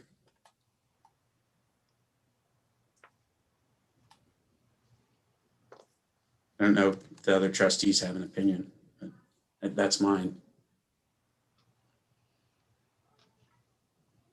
Trustee Taranto or Trustee Rivers, any thoughts on returning to a parade or the committee breakout that was provided? Well, we had consensus over a year ago to have the subcommittees, and we had quite a few applicants that applied for it. And then nothing happened. I don't even know what happened to their applications. Really good people too. From my experience on throwing a 4th of July parade, I don't think they have enough time to put that together. But the Labor Day, definitely they would have time to do that. If they were willing to, give it a try, absolutely. But they're just going to need some manpower. I would like to, if the church wants to continue to lead that, I'd like to give them that right of refusal, extend them that courtesy, if that's okay with you and Trustee Rivers. Well, I would think Ryan would even know if they were doing it or not. Well, I think for any event, you just need the proper lead up time. So for any of the ideas that are being put forward, it just needs to be a matter of how much manpower is needed, how many volunteers, and how much time is needed to plan, because it does take a decent amount of time for any of these events. Do you know if Adventure Church is doing the parade again? Yeah, as far as I know, there's no 4th of July plan. Being it does take time and the unknowns of COVID for the summer. So I know some areas moved forward, some areas didn't. As far as I know, I do not know of anything right now that's currently being planned, but I would recommend someone reach out and confirm that. And then as a potential backup, if OTOC has ideas for some other community activation or engagement event, if it's not a parade, it doesn't take long to contact some food trucks and see if they're available on the 4th, and have everybody, if there's no events already scheduled, the North Orange area or whatever, OTOC thinks is best, get people to come together and celebrate Independence Day. I think it would be a nice gesture. I know that I saw the notes about the night swim. That's great to see that's coming back. And if there's anything they could come up with creatively to celebrate our independence and get people out and talking in our community, I think it'd be amazing.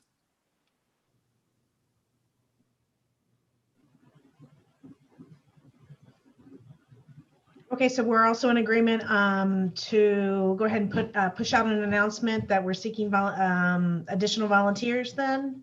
I think it was already approved. I do recall that. I think we were just working at the time to get with staff to get the committees ironed out, and we did that, and that's what this is. So I think that's fair, just to say that it was approved. I don't mind either way, unless there's an objection from a board member. I think it's fine. Looks good. I believe we have a events budget. It used to have 10,000 in it. I'm not sure if it still does. But again, like Ryan said, it definitely takes time to organize an event like the 4th of July. So I would just be cautious about what they're capable of and not capable of doing. Yeah, I understand. I I fully understand that. I hear what you're saying, both you and Trustee Rivers, and I think probably in August, movie night is probably more realistic. A movie in the park, we kind of have the formula down pat for that. In the past, those have gone off very, very nicely. So hopefully that maybe can be a kickoff to that. And then, like I said, maybe we can look at Labor Day or something like that, something a little different. That's good. We can bolster up the movie in the park too, and I think they've had a couple food trucks out there in prior years, so that'll be nice. Okay, and then as part of that, I'd also like to ask that this kind of transition, I know, over to Ms. Bonnie. She's attended our last meeting, and I think she can speak here if she wants, but I think she has got some great ideas for OTOC and would be kind of the right person to kind of take it and go with it from here.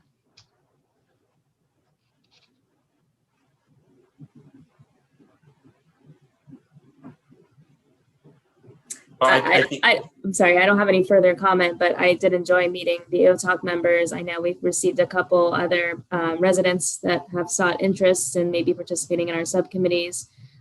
Silas was at the last meeting with us too, as we gave an update on the Parks Master Plan. And I think there's a lot of continued opportunity to work with OTOC and a lot of these upcoming events.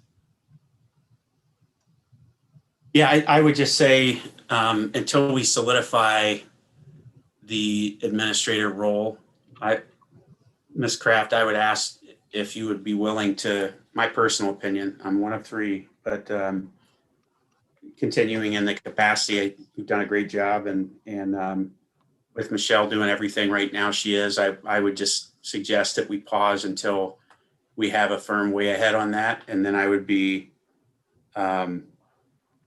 supportive of transitioning then. I know that you have a lot on your plate as well, but I just don't want to task Ms. Bonnie with that in addition to the two departments or the two roles right now. Is there any reason why Silas can't be heading it up like normally would be, and then Michelle can just provide oversight? Yeah, I'm fine with that.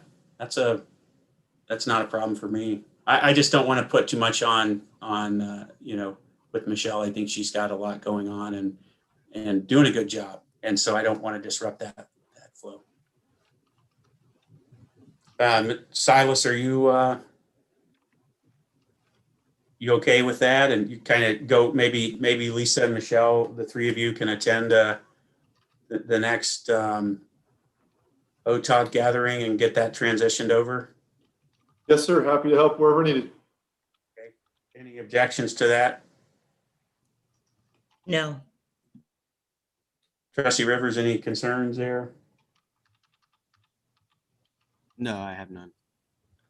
Okay. Well, I give my consent then as a board member. Perfect. Well, then if we could go ahead and go ahead and move forward with the resolution for Mr. Altieri. Okay. Bear with me. I better alt tab over to it. Make a motion to approve resolution 21-189, regretfully accepting the resignation of John Altieri from the Orange Township Outreach and Communications Committee, or OTOC. Second? Mr. Grumbles? Yes. Ms. Tranto? Yes. Mr. Rivers? Yes, and I want to add Mr. Altieri is, I'd say, more than a long-term member. I think he goes back to the business economic group that transitioned over to OTOC. So as far as the folks that have stepped up and really helped and supported in a variety of ways, he's done a lot for us in his time, and can't thank him enough for all the work that he's done over the years, and he will be missed. I always enjoyed working with John, and he always gave 100%. And I want to thank him for his many years with Orange Township. I didn't work with him too much. I got to meet him at one of the business events, and he was a presenter. I was very impressed with with the work that he did for that specific event. I thought he did a real nice job. So sad to see good people move on, but that's what happens. We've had a couple tonight. So. Okay, thanks. Then next are two different liquor license hearings in front of you. One for CRMD LLC, DBA is CRMD for located at Evans Farm, and the other one is SM Sherry LLC, also in Evans Farms. I'll give my consent to not hold a hearing for both.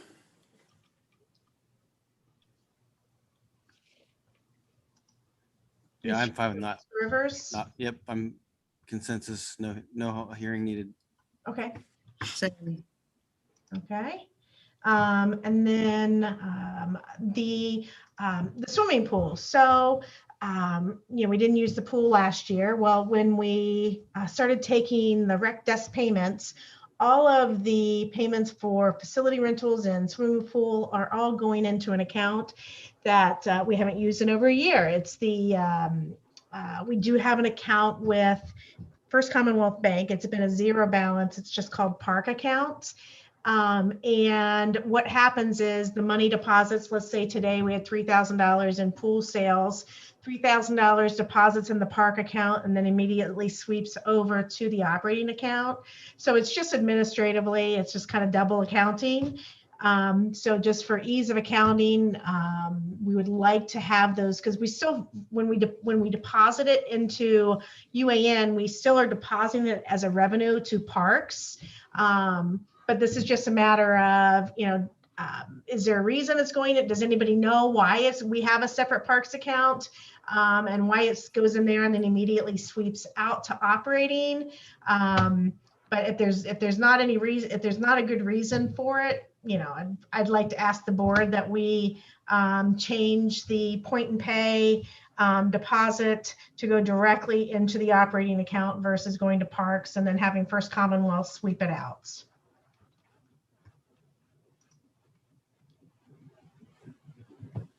It would have gone to parks because that money would be used to run the pool. Any expenses coming out of the pool or parks. So I guess it was a way to separate, not. Right, and I thought about that, but I mean, the fact is we pay all the pool expenses get paid from operating. We just code them to the park fund. Oh, okay, yes. And we would be doing the same with the revenue. I know it's confusing when you think about it, right? So Yeah. we would do the same with the revenue, as we are doing now. When the revenue comes in and then it gets transferred over to operating and we deposit it to a revenue code for the pool, for parks under the pool. Got it, makes sense.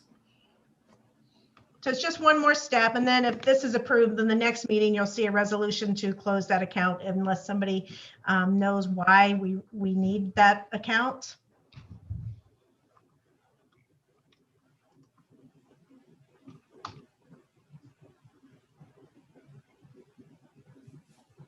So any questions on that? None here, no concerns. I have none. Okay. Make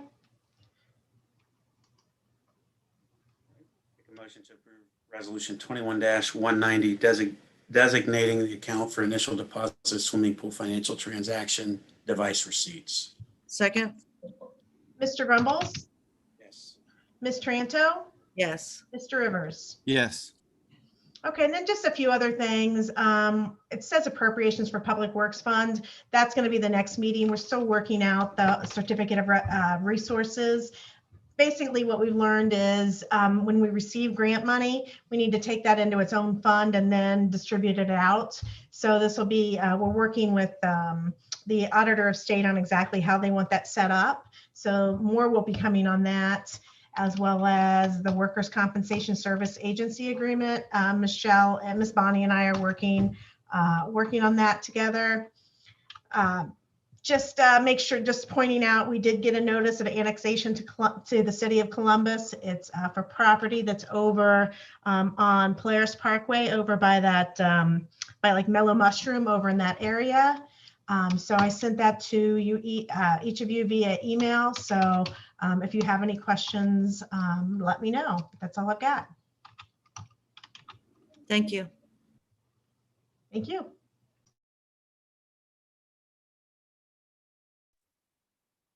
Thank you, Ms. Kraft. Appreciate that.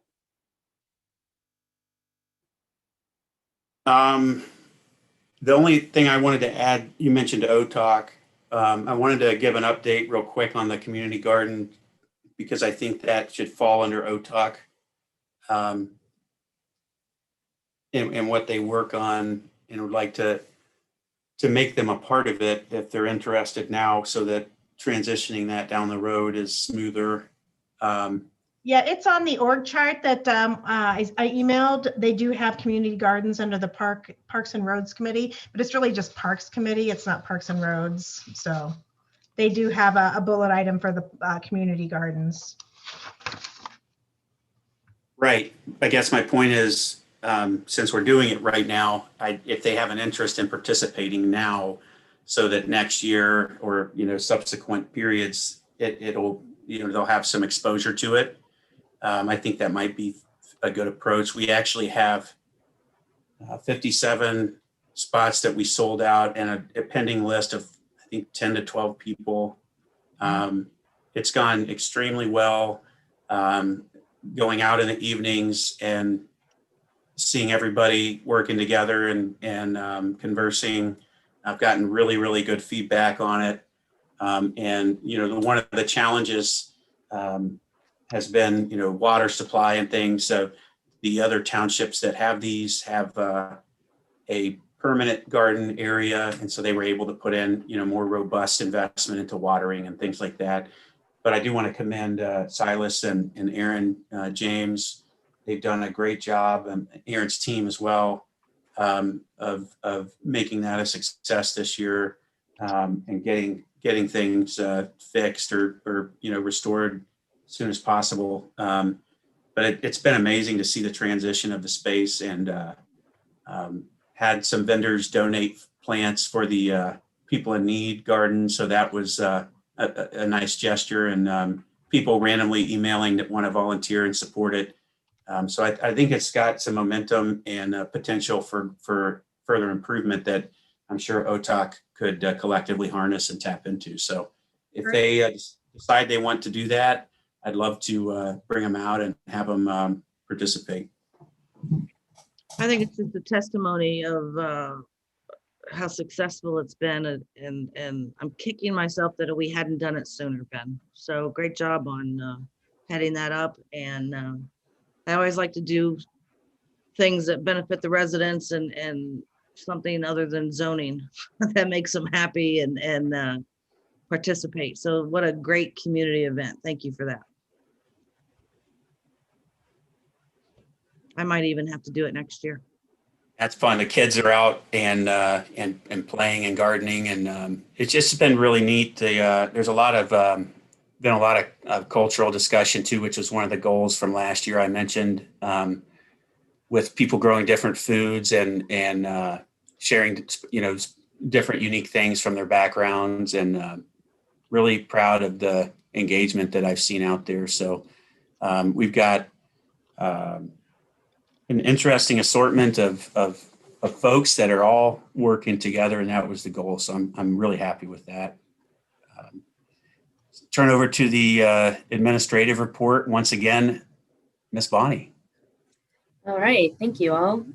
So the first item on the agenda, or under the administrative report, is to reopen Township Hall. The prosecutor's office suggested that we just put together a simple resolution for the opening date, and that would just be for standard business hours from 8 to 4:30. And hopefully the trustees saw my email as what my recommendation was for the reopening. So we would always have staff here present during those hours. The teleworking policy can remain in place, but I would anticipate more staff presence than for quite some time.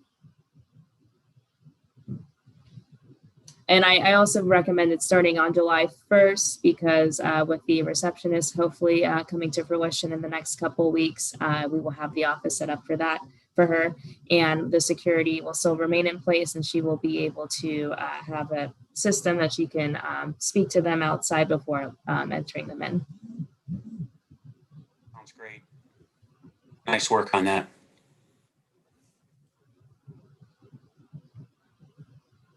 All right. Make a motion to approve resolution 21-191 to open township offices. Second? Mr. Grumbles, Yes. Ms. Taranto, Yes. Mr. Rivers. Yes.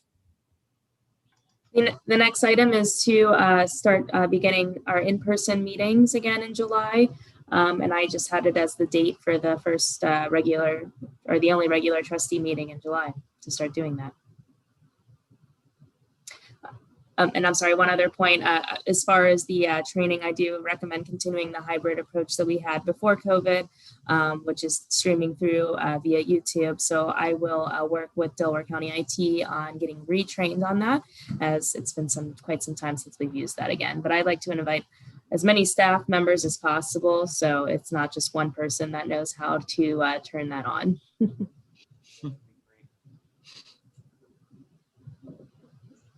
Good idea.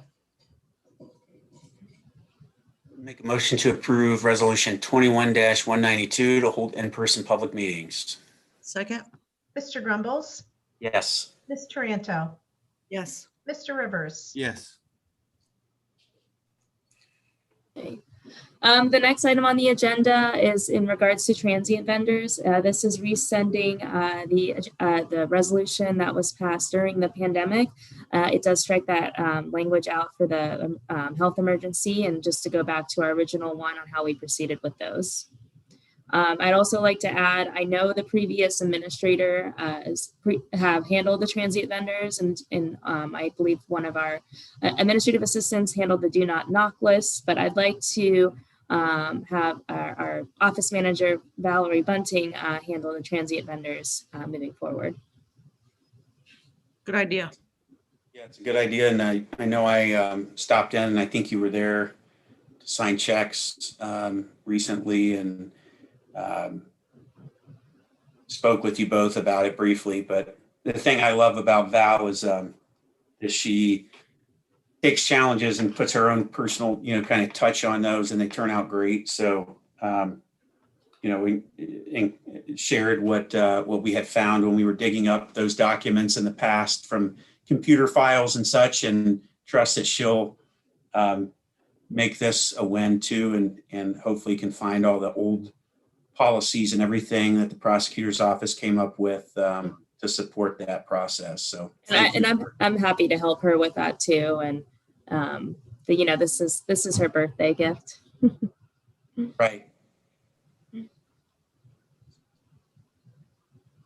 Okay. Let's make a motion to approve resolution 21-193 to rescind resolution 21-230. Second? Mr. Grumbles, Yes. Ms. Taranto, Yes. Mr. Rivers. Yes.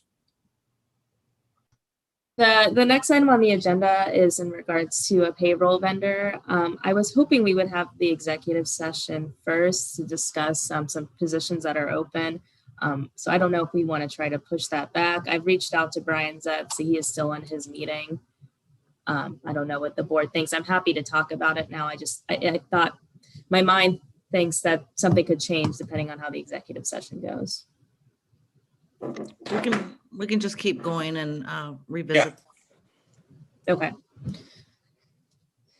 So the next conversation or the discussion item is in regards to office renovations. And I know I have sat in several meetings in regards to this. I've worked with previous administrators and our previous director of operations on having some plans in place. And I just want to check the temperature of all the board members. Silas and I did meet with Corda last week to discuss some hopefully short-term phases, as we do need office spaces. I know our staff is growing. And we just don't have enough physical space for the people that we're hiring. So there is something we need to do, and whether that is to do a phase of the office renovations for build out, or reshifting some of where staff is currently located, maybe making 2 offices into one, which is possible. So I'm hoping to see what the board thinks. And Silas has looked at what Court has provided in much more detail. So if we want to discuss that further, I'd let him share on that end.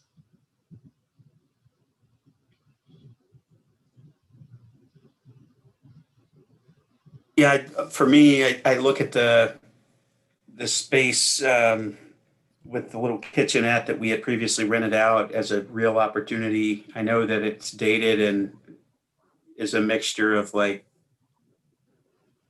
log cabin, farmhouse, 1970s decor or whatever, but the lighting in there is rough as well and things, but that's all, pretty quickly resolved. I think that's a lot of square footage. They could address the sunken floor in there, bring everything up to level, and you've got a tremendous spot right there for an entire team, in my opinion. I think that's an opportunity, and reorganizing some of the spaces. There was discussion at one point about extending the wall from the closet in Patty's current office into that table area. I think we have potential. I would be open to hearing, what the team comes up with from a, prioritization standpoint. I know Ms. Bunting was working on quite a bit of stuff as well. We'll just have to solidify, a plan as a board and a team and start executing on that. The other concern. Oh, I'm sorry. Go ahead.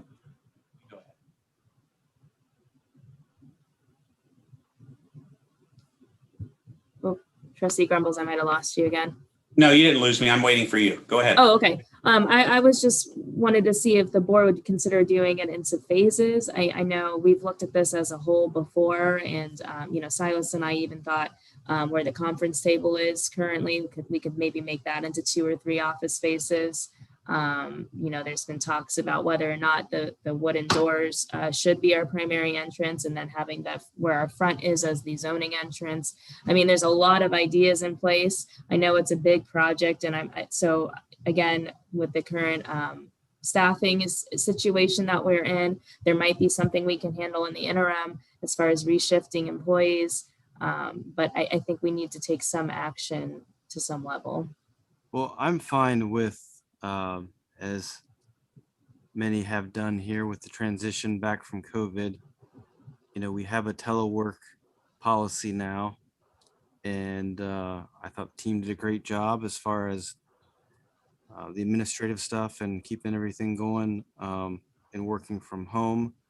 Obviously, we have traffic, phones, and our day-to-day activity that we need. We need folks there to handle. I think this is a lot to look at, and then also with the Parks Master Plan, with the levies we have coming up, looking at our projections, out next 5-10 years. I think we want to make sure that we get it right. So, as far as space goes, I think we need to look at the telework policy and, having some balance there so we can keep getting everything done, but we don't have too many bodies in the building day to day, and we can have some balance going forward as we sort through, what are our short and long-term plans.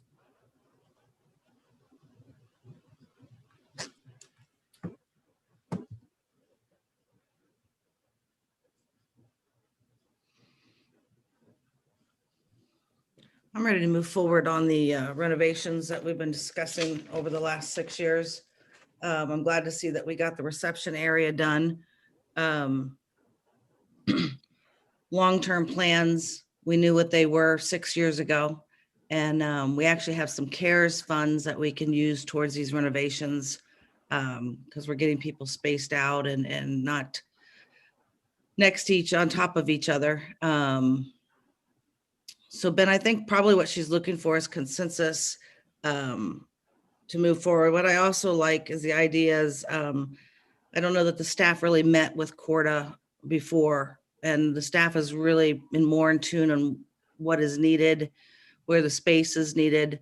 I thought the idea was great about the current conference center becoming more offices and the log cabin room, the Thompson room. I have no interest in I know that there was some studies done that were not approved by the board. The DD building, making the Township Hall a community center, deeding the Township Hall over to the Delaware County Finance Authority and then leasing it back from them. Those don't seem like very good long-term plans when you're giving up ownership of property. So I think the most fiscal and responsible thing to do is what we can do with the property that we currently own, how we can make it work better and more efficiently for our hardworking staff. I think they all work better when they're at the hall. I know that Michelle has done a great job bringing everybody together, and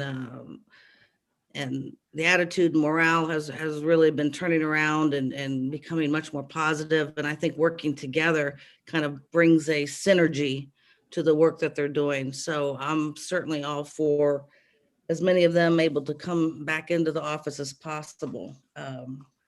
That is my thoughts on these renovations.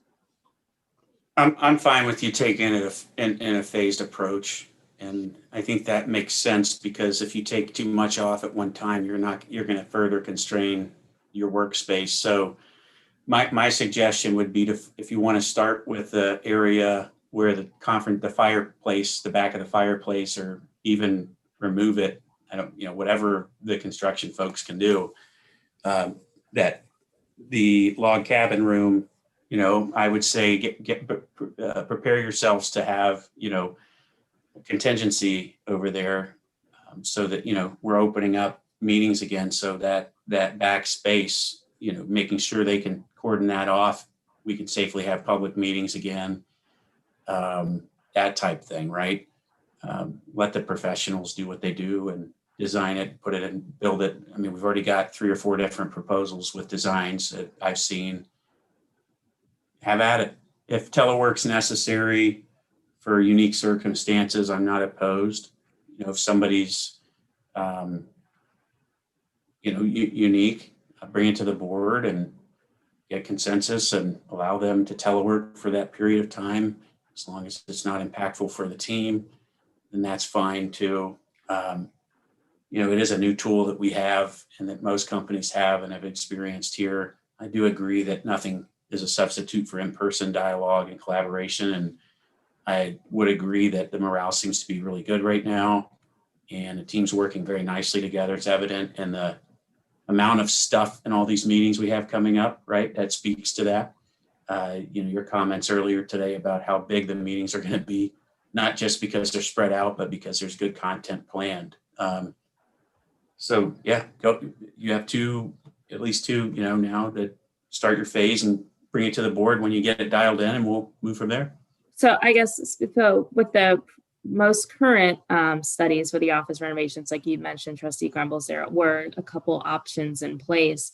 Is that something the board would want to consider doing, like some type of working session to nail it down, or do you want staff to determine it from there? Or I think I need a little more direction on what. Okay. Well, I would say take the studies that we have, because there's actual construction type documents and blueprints, right? And you don't have to use them as they exist, but you can use, the proposal as it exists, I should say. If there's a section that you want to hone in on, just like we did the front, work with the team and come up with that collective thought, and then email the board and share it with us. I mean, I'm giving my consent for you to work with the team and make that decision based on those renderings, or even past renderings if you have a different opinion. And then share that with us to get the approval on that once that specific phase is chosen. Bring that in the subsequent meeting and let's giddy up and get to work. And whatever options have been shared in the past, I would like to hear. I think we should hear all of what's been proposed. Can't hurt. And the cost as well, I think, are a factor we need to be public about. The reason I say that specifically is the cost of construction has exponentially gone up with lumber and other prices. So we need to polish those and dust them off and get them cost projections accurate and have an informed discussion.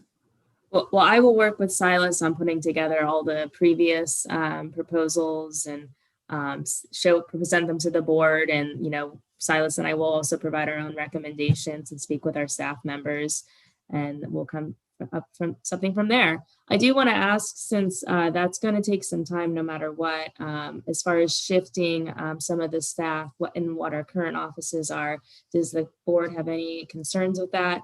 Particularly, I'd like to relocate maybe Silas in one of the bigger offices and move Patty and Val into his office. And it wouldn't, the construction of that, honestly, the only cost would be just with working with IT to kind of reconfigure some things.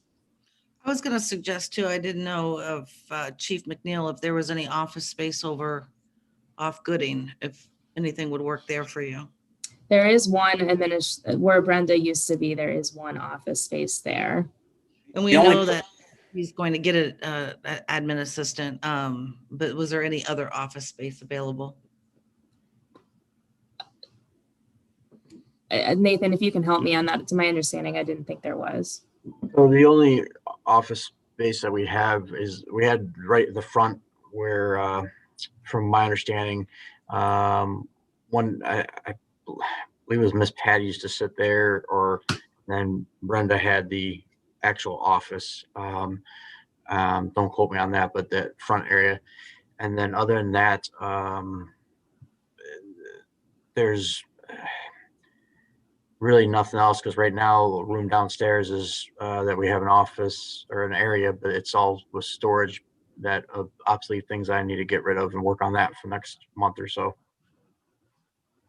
Well, the other kind of going back, we talked about the benefit of in-person work and collaboration versus telework, and I'm not sure I want to put anybody out in the field, in the left field over there, that's got a core function.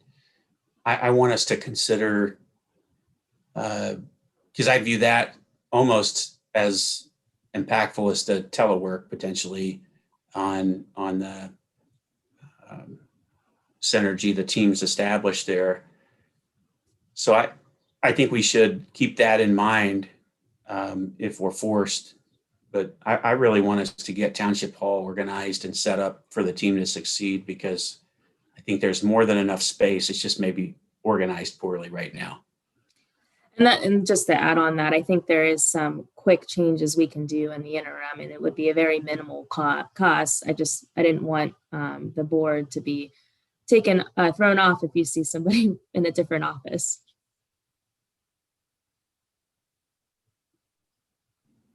Okay. Well, you've got consent to get going, and then bring a whole bunch of stuff to these already busy meetings, and we'll make decisions there.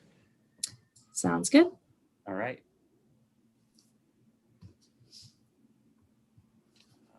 Silas, did you want to add anything to that, or do you think I covered it? I think you covered everything pretty well. Thanks. For asking. You want to talk now about the receptionist role, Michelle? Yes. So we finished our interviews for the administrative assistant / receptionist last week. We did select Ms. Jessica Hewitt as our top candidate for that position. She is based on her resume, she's been previously at the state's office, and she has quite the experience in customer service.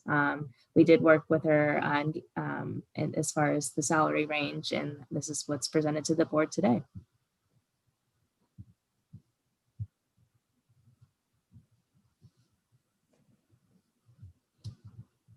I know I looked at the resume. was she a previous, potentially a coworker of anyone that we have, or reference wise came recommended? Ms. Bunting recommended her to apply here. Okay, good. Perfect. No other questions for me, and complete the team for now with the appointment. I'll yield to the other two board members if they have any questions. Now, from everything I've heard, it sounds like she'll be a great fit. I know that you had to deal with a lot of no-shows for interviews, so I know how frustrating that can be.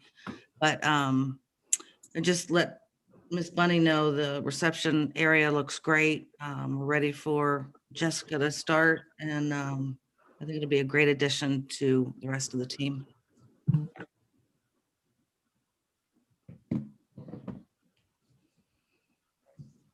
Any other questions or concerns? I have none. Okay, make a motion to approve resolution 21-194, appointment to full-time position of receptionist, administrative assistant, and establishment of compensation. Second? Mr. Grumbles, Yes. Ms. Taranto, Yes. Mr. Rivers. Yes. Any pulse on Mr. Zetz? I will send him another text, but last I heard he was still in the meeting, but let me. Okay, and we had a couple of topics here that we postponed with fire, and then I know you wanted to talk about payroll potentially in an executive session as well. Is that correct? I wanted to talk about the HR position, yes. Okay, the HR position and the payroll vendor too, I believe, right? I think the payroll would follow that into open discussion. We still have Rumpke and the triathlon. Yes. I just sent a message to Mr. Zetz, so hopefully we hear back soon. As far as Rumpke goes, I wanted to just bring this to the board's attention as I've gotten a lot of mixed opinions on how to proceed with this. Rumpke, as we all know, is suffering from severe delays. They are very short-staffed.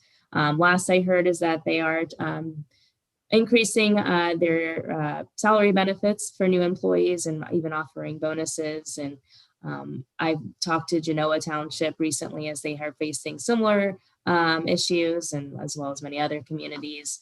And they had somebody from Rumpke come to a trustee meeting. I didn't know if the trustee were interested in that.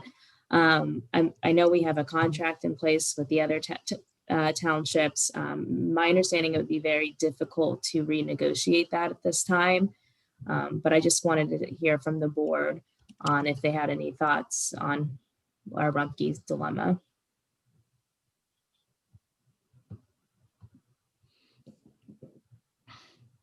I think they're making all efforts, just like many of the other industries are doing right now. I see this across many industries, not just Rumpke. I know that they having the same issues in the city of Columbus and other areas, so it's not just Orange Township or Liberty or Genoa. I don't see how we can do any change. I don't agree with negotiating the contract because all of them are having the same issue. I would like to think that with their offering of bonuses and a higher wage, plus with unemployment, the additional incentive in unemployment, I believe that goes away in September. I think this is just a headache that we have to deal with for a little while until everything kind of gets back to normal, which I see that happening in the next couple months. That's, of course, my opinion. I don't know if the others think the same way.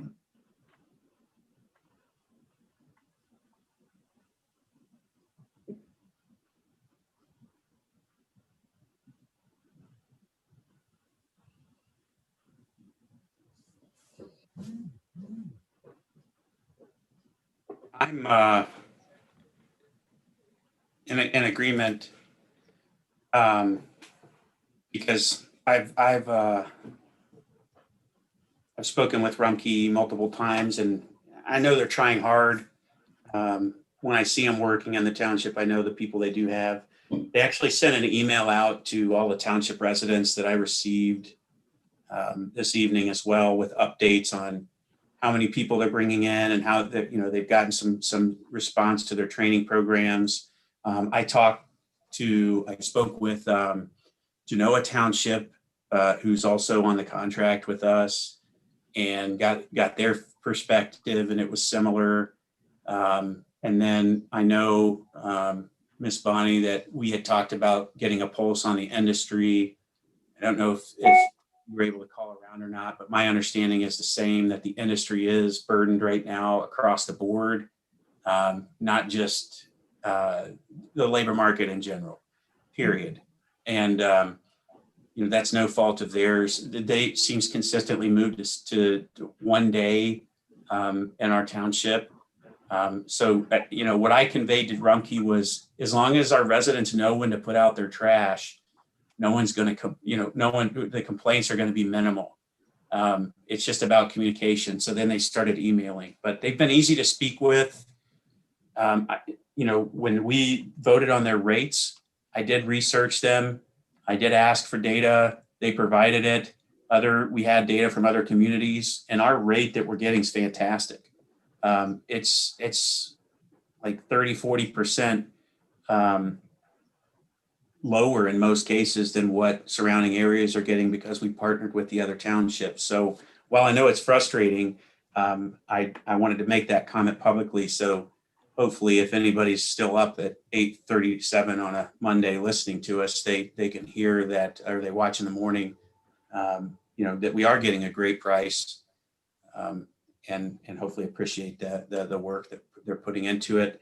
Looking into their contract, I know we had spoke about that too, and I did take time to dig into their contract one evening, and the remedy it calls for, for service disruption is to close out their bond, I believe, and kind of push back on them. And their bond is not, that would be a complete waste of time, in my opinion, and a bad business, a bad gesture from a business perspective as well. So I'm fine with staying the course. I just would expect that when you talk with them, we need to really continue to focus on up-to-date communication that allows us to notify residents what to expect. That's it. And I think I can work with Val and Nancy on doing being more proactive with our social media outlets on updating the residents with Rumpke. So.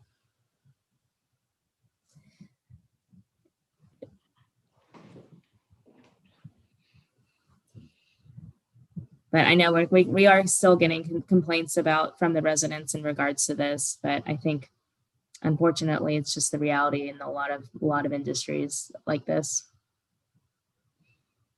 Definitely. Okay, well, I'm assuming we still haven't heard back from Mr. Zetz. He did say he's going to need at least another half hour. Okay, so he did recommend. I'm sorry, Trustee Crumbles. You go ahead. You have a recommendation. He did suggest if you can have a special meeting on Wednesday, he was available then. I think that might make sense because of where we're at time-wise. If the rest of the board's open to scheduling a special meeting, with your availability. Well, we could go into exec right now. I know that Miss Bonnie has several things that she wanted to discuss. So maybe by the time we finish that, he may be ready. And I would recommend have Miss Bonnie and Silas in on the exec also. Chief McNeil will have to participate as well. Is that, Ms. Bonnie, are those the parties that you'll need to have? I think I would say Lisa Kraft too. Okay, yeah, I agree. I always try to bring all the elected officials in and that's it. Did you discuss the No, Try- and that was something that I can just either send an email out to the board. I meant to add that as an agenda change earlier on. But there is an event that's going to be held. It's something that I can sign off on, but I can reach out to you all at a later date. Okay, I didn't get the, I must have missed that agenda. Folks said triathlon and I was, I see it up there now, but I didn't have it on the one I had opened. No So I worries. apologize for being ignorant to that topic. Okay, I see it on the recent template though. All right, well, let's go to executive session then. And I assume this is all employment matters. And I'm going to add to that pending litigation just to cover a few topics.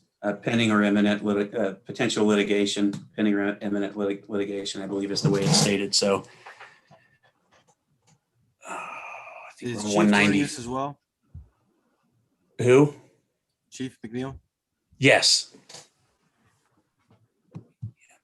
Make a motion to approve Resolution 21-195 to enter into executive session for the purpose of considering the appointment, employment, or compensation of a public employee or official and to discuss pending or imminent legal action.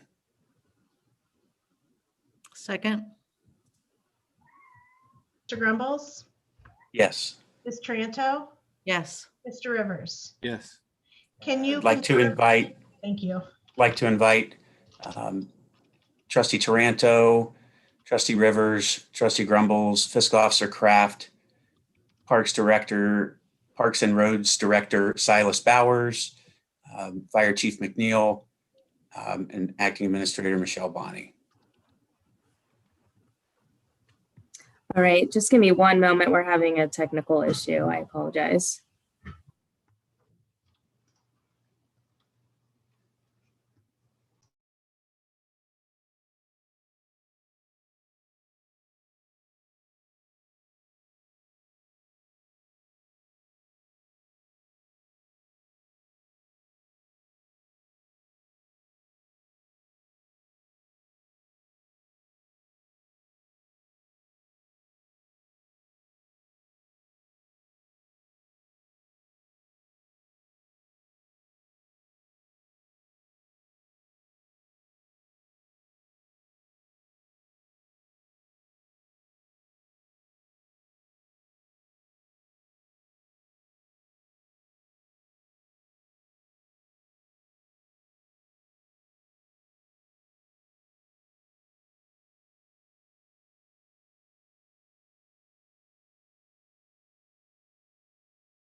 All right. Looks like we have everyone. Well, nope, still waiting on a couple, aren't we? We have everybody? Yeah, we have everybody here. All right. Pull up my 8 draft here, template draft. Make a motion to approve resolution 21-196 to return to regular session. Second, Grumbles, Yes. Ms. Tranto, yes. Mr. Rivers. Yes. Executive session, we talked about our HR position and short and long-term options. We talked about pending litigation with respect to our fire department. And we talked about separation agreement with our prior administrator. And the subsequent actions will, for the most part, relate to what was discussed. So with that, we'll start with the separation of our prior administrator, and we had previously signed a contract stipulating for terms of separation, I believe in August of 2020. It was revised from an initial employment contract following 3 months of continuous employment, I believe it was. But either way, all parties, the board and the previous administrator, agreed to those terms, which included terms for separation, both with and without cause. Township received following separation, a letter from prior administrator's counsel suggesting severance above and beyond the contract terms, and the board had to discuss that, and believe I have a good feel on the motion that will need to be read. And so pending any other comments from the board, I'm going to go ahead and start reading that motion.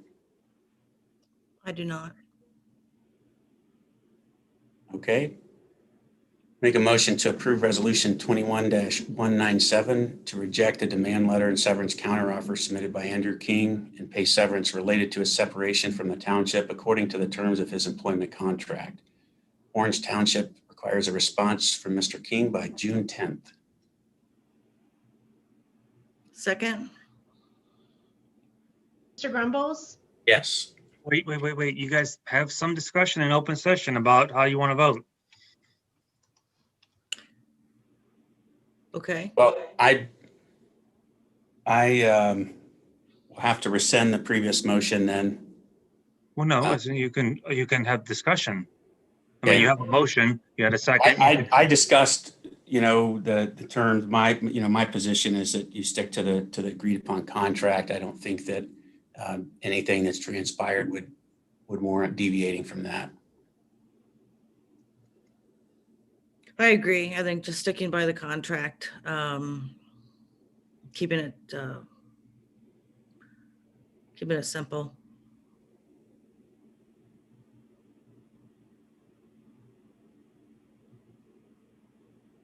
So I do not want to consider a counteroffer from the former administrator. I want to stick to the current contract and expect the signed letter, and then he will receive his severance in a few days.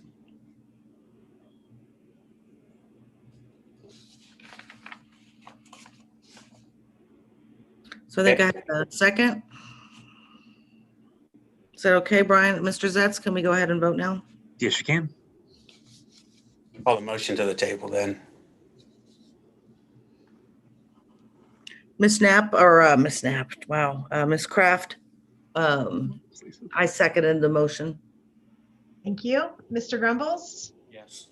Ms. Tranto, Yes. Mr. Rivers. No.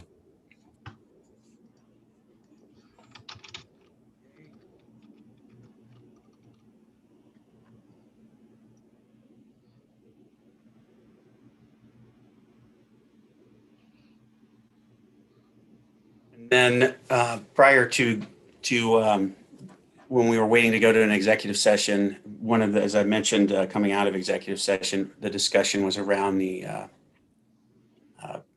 pending litigation with the fire department. So I need to read a motion related to that. So make a motion to approve resolution 21 apologize, I did it again. I'm not going to read it.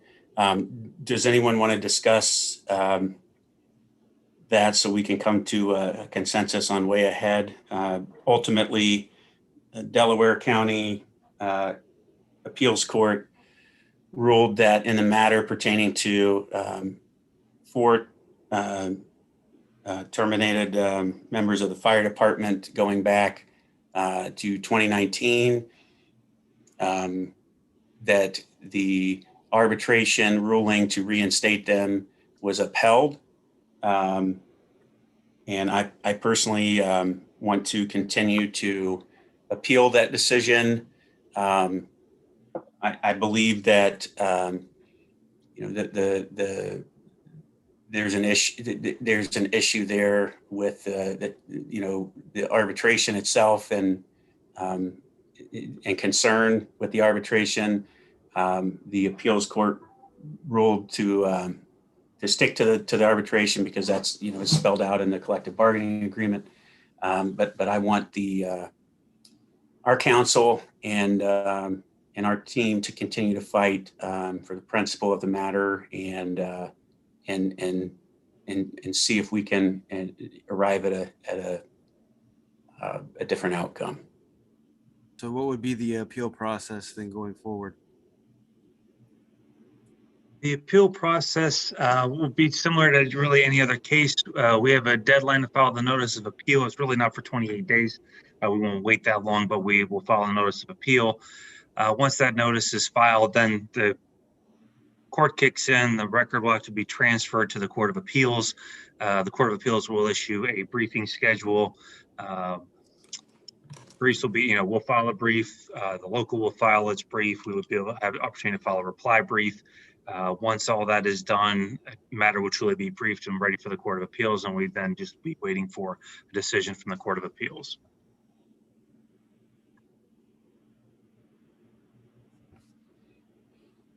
And I did misspeak. It's three firefighters, not four. I apologize. It is 3. Trustee Taranto, any comments?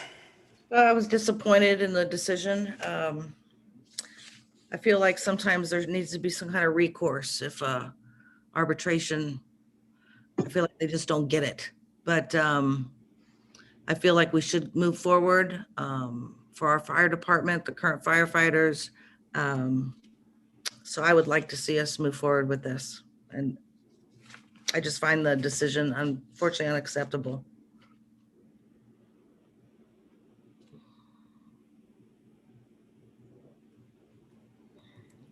Okay.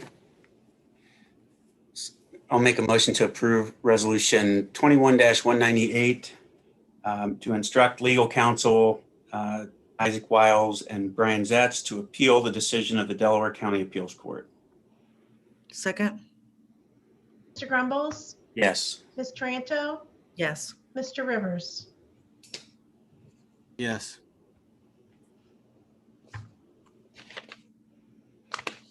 All right. And that brings us back to the regular business. We wanted to discuss the fire department before we formally went through a series of part-time firefighter resignations and firefighter paramedic resignations and transition into those folks to full-time. So I'll make a motion to approve resolution 199 or 21-199, accepting the resignation of part-time firefighter paramedic Marcus Sprout. Second? Mr. Grumbles, Yes. Ms. Taranto, Yes. Mr. Rivers. Yes. Make a motion to approve resolution 21-200, accept the resignation of part-time firefighter paramedic Kyle Williams. Second? Mr. Grumbles, Yes. Ms. Taranto, Yes. Mr. Rivers. Yes. A motion to approve Resolution 21-201, accepting the resignation of part-time firefighter paramedic Marcus Musser. Second? Mr. Grumbles, Yes. Ms. Tranto, Yes. Mr. Rivers. Yes. Now we'll transition to appointing the same firefighter paramedics into a full-time capacity. Make a motion to approve Resolution 21-202, appointment to position of full-time firefighter paramedic. That is for Marcus Sprout. Second? Mr. Grumbles, Yes. Ms. Tranto, Yes. Mr. Rivers. Yes. Make a motion to approve Resolution 21-203, appointment to position of full-time firefighter paramedic for Kyle Williams. Second? Mr. Grumbles, Yes. Ms. Tranto, Yes. Mr. Rivers. Yes. Make a motion to approve Resolution 21-204, appointment to position of full-time firefighter paramedic for Marcus Musser.